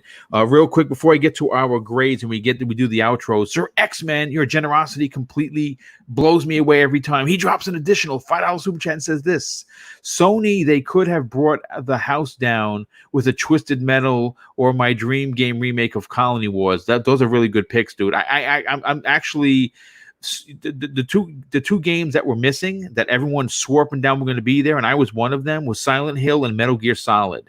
Those are apparently false, those rumors, and we're going to talk about it tomorrow morning in Breakfast with Boom. We have Jez Corden from Windows Central joining the crew for the day, and we're going to be going over a lot of the stuff that we didn't get a chance to cover here, and I hope you can tune in for that. But real quick, Star-Lord once again shows an outrageous his generosity with another $10 super chat and says this: crickets in the Sony camp for months. Now there are conversations again. Amazing marketing. Where does Series X sit in the conversation now? Are they losing traction? What a grudge match. Now, I don't think they're losing traction. I think they're going to be very calculated on how they respond. And I think that they're going to read the tea leaves from the people who are lukewarm, very excited, and somewhere in the middle. And they're going to now they have a template. Microsoft has the advantage because now they know exactly how many first-party games they have to bring, and they could logistically bring down the house with just 6 games. And again, it's going to be an interesting chess match. But I think, honestly, in my opinion, Microsoft has an edge because Sony went first. And even though some people are saying, well, no, Microsoft went first because they did this. Well, Microsoft did not technically go first, because their first one on May 7th was all third-party stuff. They haven't shown their first-party stuff. Sony went first. Microsoft is now going to counter-move, something that Sony has notoriously done in many E3 pasts. And the console's out. All the designs are out. They showed their second. They showed they tipped their hand with the second one being the digital edition and all the peripherals. Microsoft is going to respond in kind. We just don't know how big and when in July. But let's get into the gradings, and I'll start first with me. Look, the thing is this: someone said it in the chat. Someone dropped a super chat and said that they liked my excitement in gaming, and that's the truth. The truth of the matter is, for me, there were a lot of games here that people will thumb their nose at. Astrobot is one of them. The new Sackboy game is another. A few of the other cartoony ones. Listen, that may not be your thing. It's certainly my thing. It's something I'm going to buy day one. I'm not saying I'm going to platinum these games, but I'm certainly going to play them and enjoy them equally, regardless of whether or not there's 800 people working on the game or 60. For me personally, someone that proudly supports all 3 consoles and is very excited, I would give this a B+. I'm going to stick with that same as I gave the Microsoft one. I am going to say I'm not a big fan of the design of the PlayStation 5. I am buying it day one. I'm not a big fan of it. It's just not that appealing. It may have to grow on me. That is definitely a possibility. When I first saw the Series X, I was like, yo, that's dope. I want that. When I saw the PlayStation 5, I was like, oh, man, is that it? Shit. Okay, I got to buy it, but I'm not a fan. I'm going to be honest with you. And I thought the digital edition looked considerably better than the disc version. But let's get to the panel, and we'll start with Wilmy Hood. What would you grade Sony's PlayStation 5 reveal event for today? I would give it a C. Okay, that's strong. A lot of the games didn't interest me. There were a couple that did. Ratchet and Clank, of course, and Horizon Zero Dawn. There was a couple other ones thrown in. I don't really mind the design of the console, but I do wish we could get it a different color. But other than that, yeah, I'll give it a C. Okay, so that's perfectly fine. Dreadpool, what would you grade Sony's event from today? The event, I see. I don't like giving grades. I do like to say it was a good show. It wasn't a great show. It wasn't a bad show. It was a good show. It was a solid show. It had everything in there. But I'm gonna have to say, I guess C would be the one to, you know what I mean? It wasn't superb. It wasn't, it was a show. You know what I mean? It kept me entertained. The games were there. They had some, little oddball things, but it is what it is. You got to have the diversity in games. Not all games are for everybody. But I still didn't get the information I wanted. Once they did the reveal of the console, I didn't get the information. What's the difference between the digital and the one with the disc? What's the price difference? If it's $100, that's a lot for a $20 disc cartridge. So you know what I mean? You're gouging me on something like that. So like you said, is the discless going to have the more memory? Is it going to equate a little bit more? There's a lot of information that everybody's just jumping the gun automatically saying, oh yeah, we got this. But I thought 2 SKUs were going to confuse people. You know what I mean? So that was the running narrative for quite some time when the Series X was coming out. Yes, that's a really great point. I didn't even equate that. Yes, that's something that we could bring up tomorrow on the show. I'm going to bring that up because that actually is a fantastic point, dude. You said C, and that's perfect. Yeah, I gave it a C because of that. Because like I said, it wasn't all the information I was looking for. Okay, I mean you left with more questions and answers. I see that a lot in the chat tonight. Dizzy, let's bring you back into the conversation. What for you was your grade on the show tonight? Okay, so whenever I do my gradings, I've been doing gradings on a lot of these for E3s for years, since 2014, I think, is when I started doing it on websites. I'm looking at the whole presentation as a whole, because whenever you get any of these presentations, the vast overwhelming majority of the games you're not going to be interested in anyways. There's only going to be a select few. I don't think that I could think of a single situation where I've seen any kind of an event where every single game hit and I was like, oh, that's another one. Ooh, that's another one. Ooh, that's another one. So taking a lot of that into the account, I'm going purely off of how did they do this, i.e. the Nintendo Direct, how they deliver it. I would say that I think that I'd probably give them a B+ as well. It would have been lower had they not shown the console. Yes, I would have given it a lot lower if they didn't show the console. If they did not show that, it definitely would have lowered it, mainly based on the kind of games that they were showing. I felt that starting it off with Grand Theft Auto 5, I was really confused. It's like, why are we going to show a 2012 released game that obviously was going to make its way to the next generation? It's just, why? And then following it up with a heavy hitter with the Spider-Man. It hit its lull, there in the beginning. That's when everybody was complaining, oh, these cartoony style games, ironically, because the same thing that had been said about Microsoft presentations.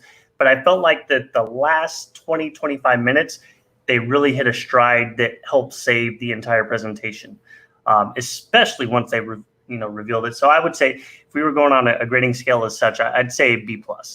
Okay, that's excellent. And real quick, let me read Tempest Son, who's who's basically doing daddy duty right now. He basically says this: 6 out of 10 for me, which I believe equates to like a C-, I think. And he says, wish there were some JRPG games shown. No Batman, no Call of Duty. Very strange. And that's a great point. And of course, last but certainly not least, and I specifically saved him for last because obviously he has a good speaking voice and he needs to prove his entry into the delegation. Yep. So, Mr. Badbit, what would you give? What would you grade the PlayStation 5 event that apparently took the world by storm, but didn't blow the doors down for most?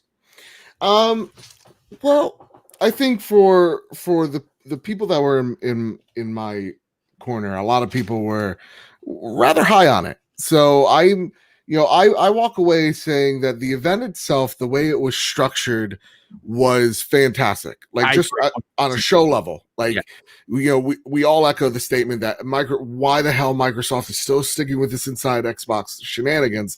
They need to take this direct style or state of play style direction into the future. I thought on a show front and trying to take myself out of being a PlayStation fan, how was this game? So I took a look at the 26 games shown, and I feel like each one of them had a almost equal time on stage to sell you on their ideas, to sell you on the premise of them.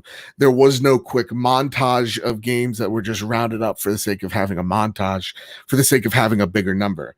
So I feel like a lot of games got their fair shot, and I really dug that. When I take a look at the games I'm going to be buying, right? The games are going to be picking up if I were to buy a PS5. You got Spider-Man, you got Ratchet and Clank, you got Returnal, you got Demon Souls, you got Horizon Forbidden West, and Kenna Bridges of Spirits. That's just to name a few. I think that's all of them. So I see releases. If the old saying is, you got an hour and we sold you on 3 games, that's a successful show. So that's very successful for me. The console itself, the way they revealed the console, I liked how they revealed the console. I'm still grappling with the look of the console, but I'm still not taking it away from the overall presentation of how they showed things. So I'm going to give it a flat out A, not an A plus, because again, it wasn't perfect. I felt like if I were to give it, and when I say I give the presentation an A, I would give it as a score from a gamer that I'm excited about things, getting an unrational take at it, the format out of it. My feelings towards it overall are around a 7.58. Okay. So yeah, I can't do scores because my brain doesn't work that great at it. So I think the presentation was great. There's a lot of games I'm going to be buying from here.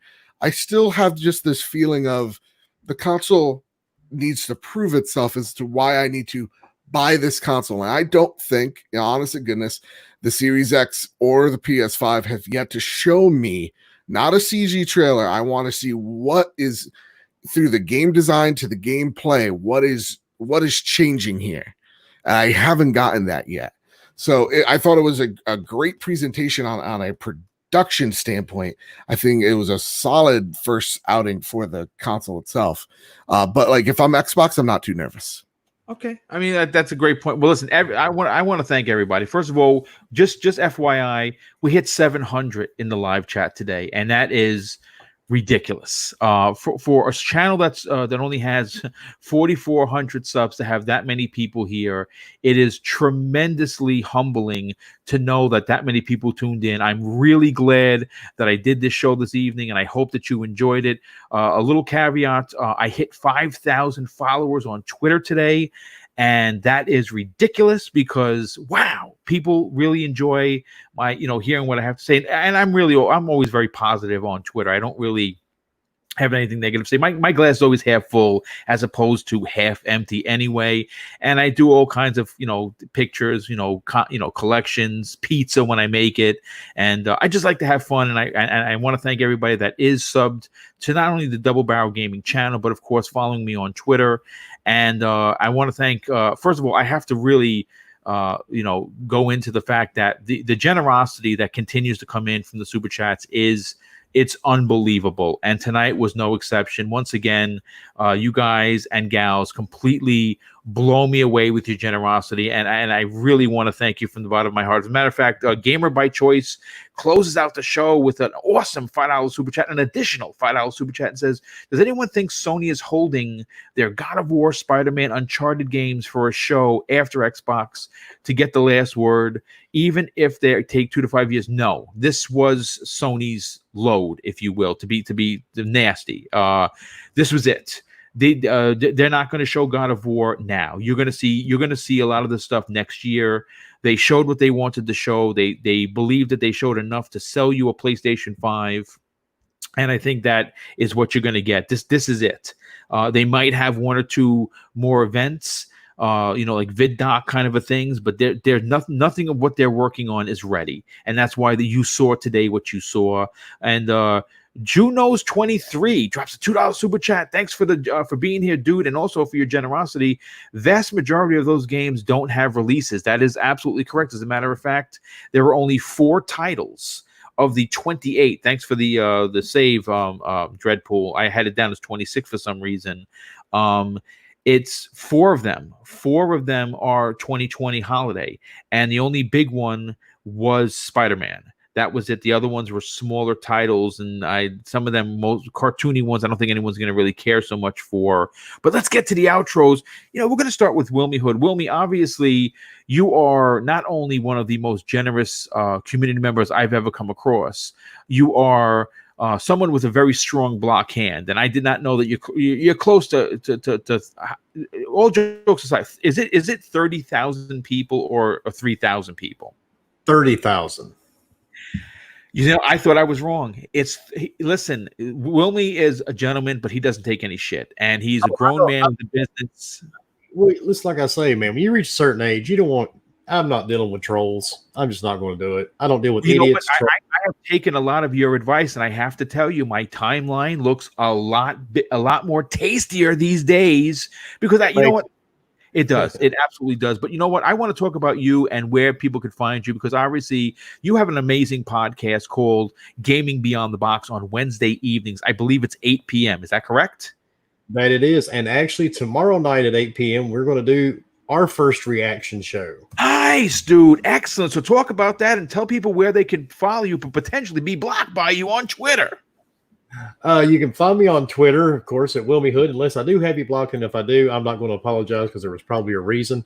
You can find me on Xbox, PlayStation, Stadia, Switch, Epic, Steam. You can find me on any gaming platform that you're looking for, and you can find me on YouTube at Wilmy Hood, and that's about it. Well, listen, dude, it's great to have you a part of today's show. Love your opinion, but more importantly, people tune in tomorrow evening on Wilmy's channel. I'll be tweeting that out and with the link as soon as it goes live tomorrow at 8 p.m. They're going to be doing their reaction panel, and obviously I think it's going to be a great show because I'm sure there's going to be a lot of people with a lot of big opinions. Next up, you know him as Superman. I know him as Brother. He is one of the community's absolute finest and someone that I really appreciate his opinion, but I of course appreciate him hanging out tonight. Dreadpool, thank you so much for coming by and hanging out with us for 2+ hours. Do me a favor, dude. Tell everyone where they can follow you on social media and also check out your outstanding YouTube channel. No, thank you for having me on here and hanging out with everybody. It's always a great time. You can find me on Twitter as Dreadpool. The O's are zeros. YouTube, Mixer, Gamertag, Stadia. It's all Dreadpool, all letters, all caps. And what is it? This Saturday I'll be on the next podcast. Oh, good for you, dude. Excellent. Yeah, I don't get very many times to be able to be on a show and be like, oh yeah, and then next I'll be over here. So this is a rarity. Yes. Well, I mean, listen, dude, you are a positive community member. Your interaction with everyone is always usually very, very good, and you have a great opinion. And I think a lot of people should hear more of it, and definitely check you out on that show. Next up, Dizzy. Listen, dude, thanks so much for hanging out with us. This is I think the second time that you've been on my channel. I want to thank you so much for hanging out with us. It was great to have you a part of tonight's live stream. Do me a favor, dude. Tell everyone they can follow you on social media, but more importantly, pimp some of the ILP stuff that you your back pocket. I thought you'd never ask. Let me get that pan strong real quick. Of course, there'll be iDizzy81 across all the socials, and Xbox, Nintendo, PlayStation. And of course, yes, I'm COO over at the lordsofgaming.net, the website that we put together from the wonderful Iron Lords podcast. Of course, the greatest thing that you'll ever see on any given Sunday, 1 p.m. Eastern Standard Time. Definitely join in with the Lords, especially King, taking everybody to the knee shop, collecting some knees. Like Santa Claus. He's going to have quite a few this weekend. So make sure you bring the shea butter. He prefers shea butter. So if you owe him knees, make sure you show up there. Once again, thank you for having me on here. It definitely was a blessing and everything. Anytime, man, that you need me to swing through, just throw up that bat signal and I'll see what I can do for you. Well, listen, dude, it's always great to work with you. Love what you do with this community. Love the energy that you bring when you're out on social media. So, of course, you will be getting an invite in the future. And last but certainly not least, Mr. Badbit, you'll be joining me tomorrow morning. Obviously, I think you might be able to get a good night's sleep, unless, of course, you're still wrestling with the I like the PlayStation 5 or I hate the PlayStation 5. Hopefully, that doesn't keep you up so you're ready to rock and roll and do this again tomorrow morning at 10 a.m. Eastern Standard Time. But listen, dude, thanks so much for not only being on the Xbox Factor podcast today at noon, we had an amazing show. But also you did a 3-hour stream of your own and then still found the time and the energy to be here for a 2+ hour show. Thank you for that. And tell everyone where they can check out the amazing trophy room and also follow you on social media. So first, you can follow me over at Mr. Badbit on Twitter. I think I'm like 20. I don't know, 30 something away, 40 something away from the number. Will keep climbing from 1,000 followers. It'd be cool if we hit that number. I'm not too stressed about it. You can find me over at Bad Bit Games, where we talk about all things game news, reviews, and unboxings. Today we did a 3-hour stream of our live reactions to the PS5 reveal. And then on the channel right now, and shout out to 2K for flagging the video. You guys are excellent. We have the newest episode of the Trophy Room out there as well. The Trophy Room, a podcast, PlayStation podcast made by the players for the players, where each and every Thursday, me and my best friend Kyle talk about the latest, the greatest, and all things PlayStation each and every Thursday. You can find that on YouTube. You can find that on iTunes. You can find that Google Play, Spotify, wherever you get your RSS feed. And this week's episode, even with 3 hours of streaming, man, it was a ton of fun. So go check that episode out. Again, Trophy Room, you know where to go. Well, listen, thanks again for being here, dude. Of course. Super appreciate it. And you know what? Obviously, we are going to now power down, but I want to close out the show with something that's important to me. It was important enough to my dad, who is my hero, and he taught me this. Not only it made me a better human being, but it made me a better police officer. And if you don't know, I served in NYPD for 21 plus years with distinction and honor. And I went back to the community that I grew up as a kid and was able to help many youth the same way I was helped. So yes, I did go back and give back. And I think that is what made my career unbelievably fantastic. But he taught me this when I was young, and I think that this world needs it now more than ever. He used to tell me, son, treat others how you want to be treated, and also it doesn't cost anything to be nice. You live by those rules, and I can guarantee you are going to have an awesome day. Take care, everyone, and we'll see you tomorrow morning at 10 a.m. on the brand new spanking episode of Breakfast with Boom. Have a great night, everyone, and thanks again for stopping by.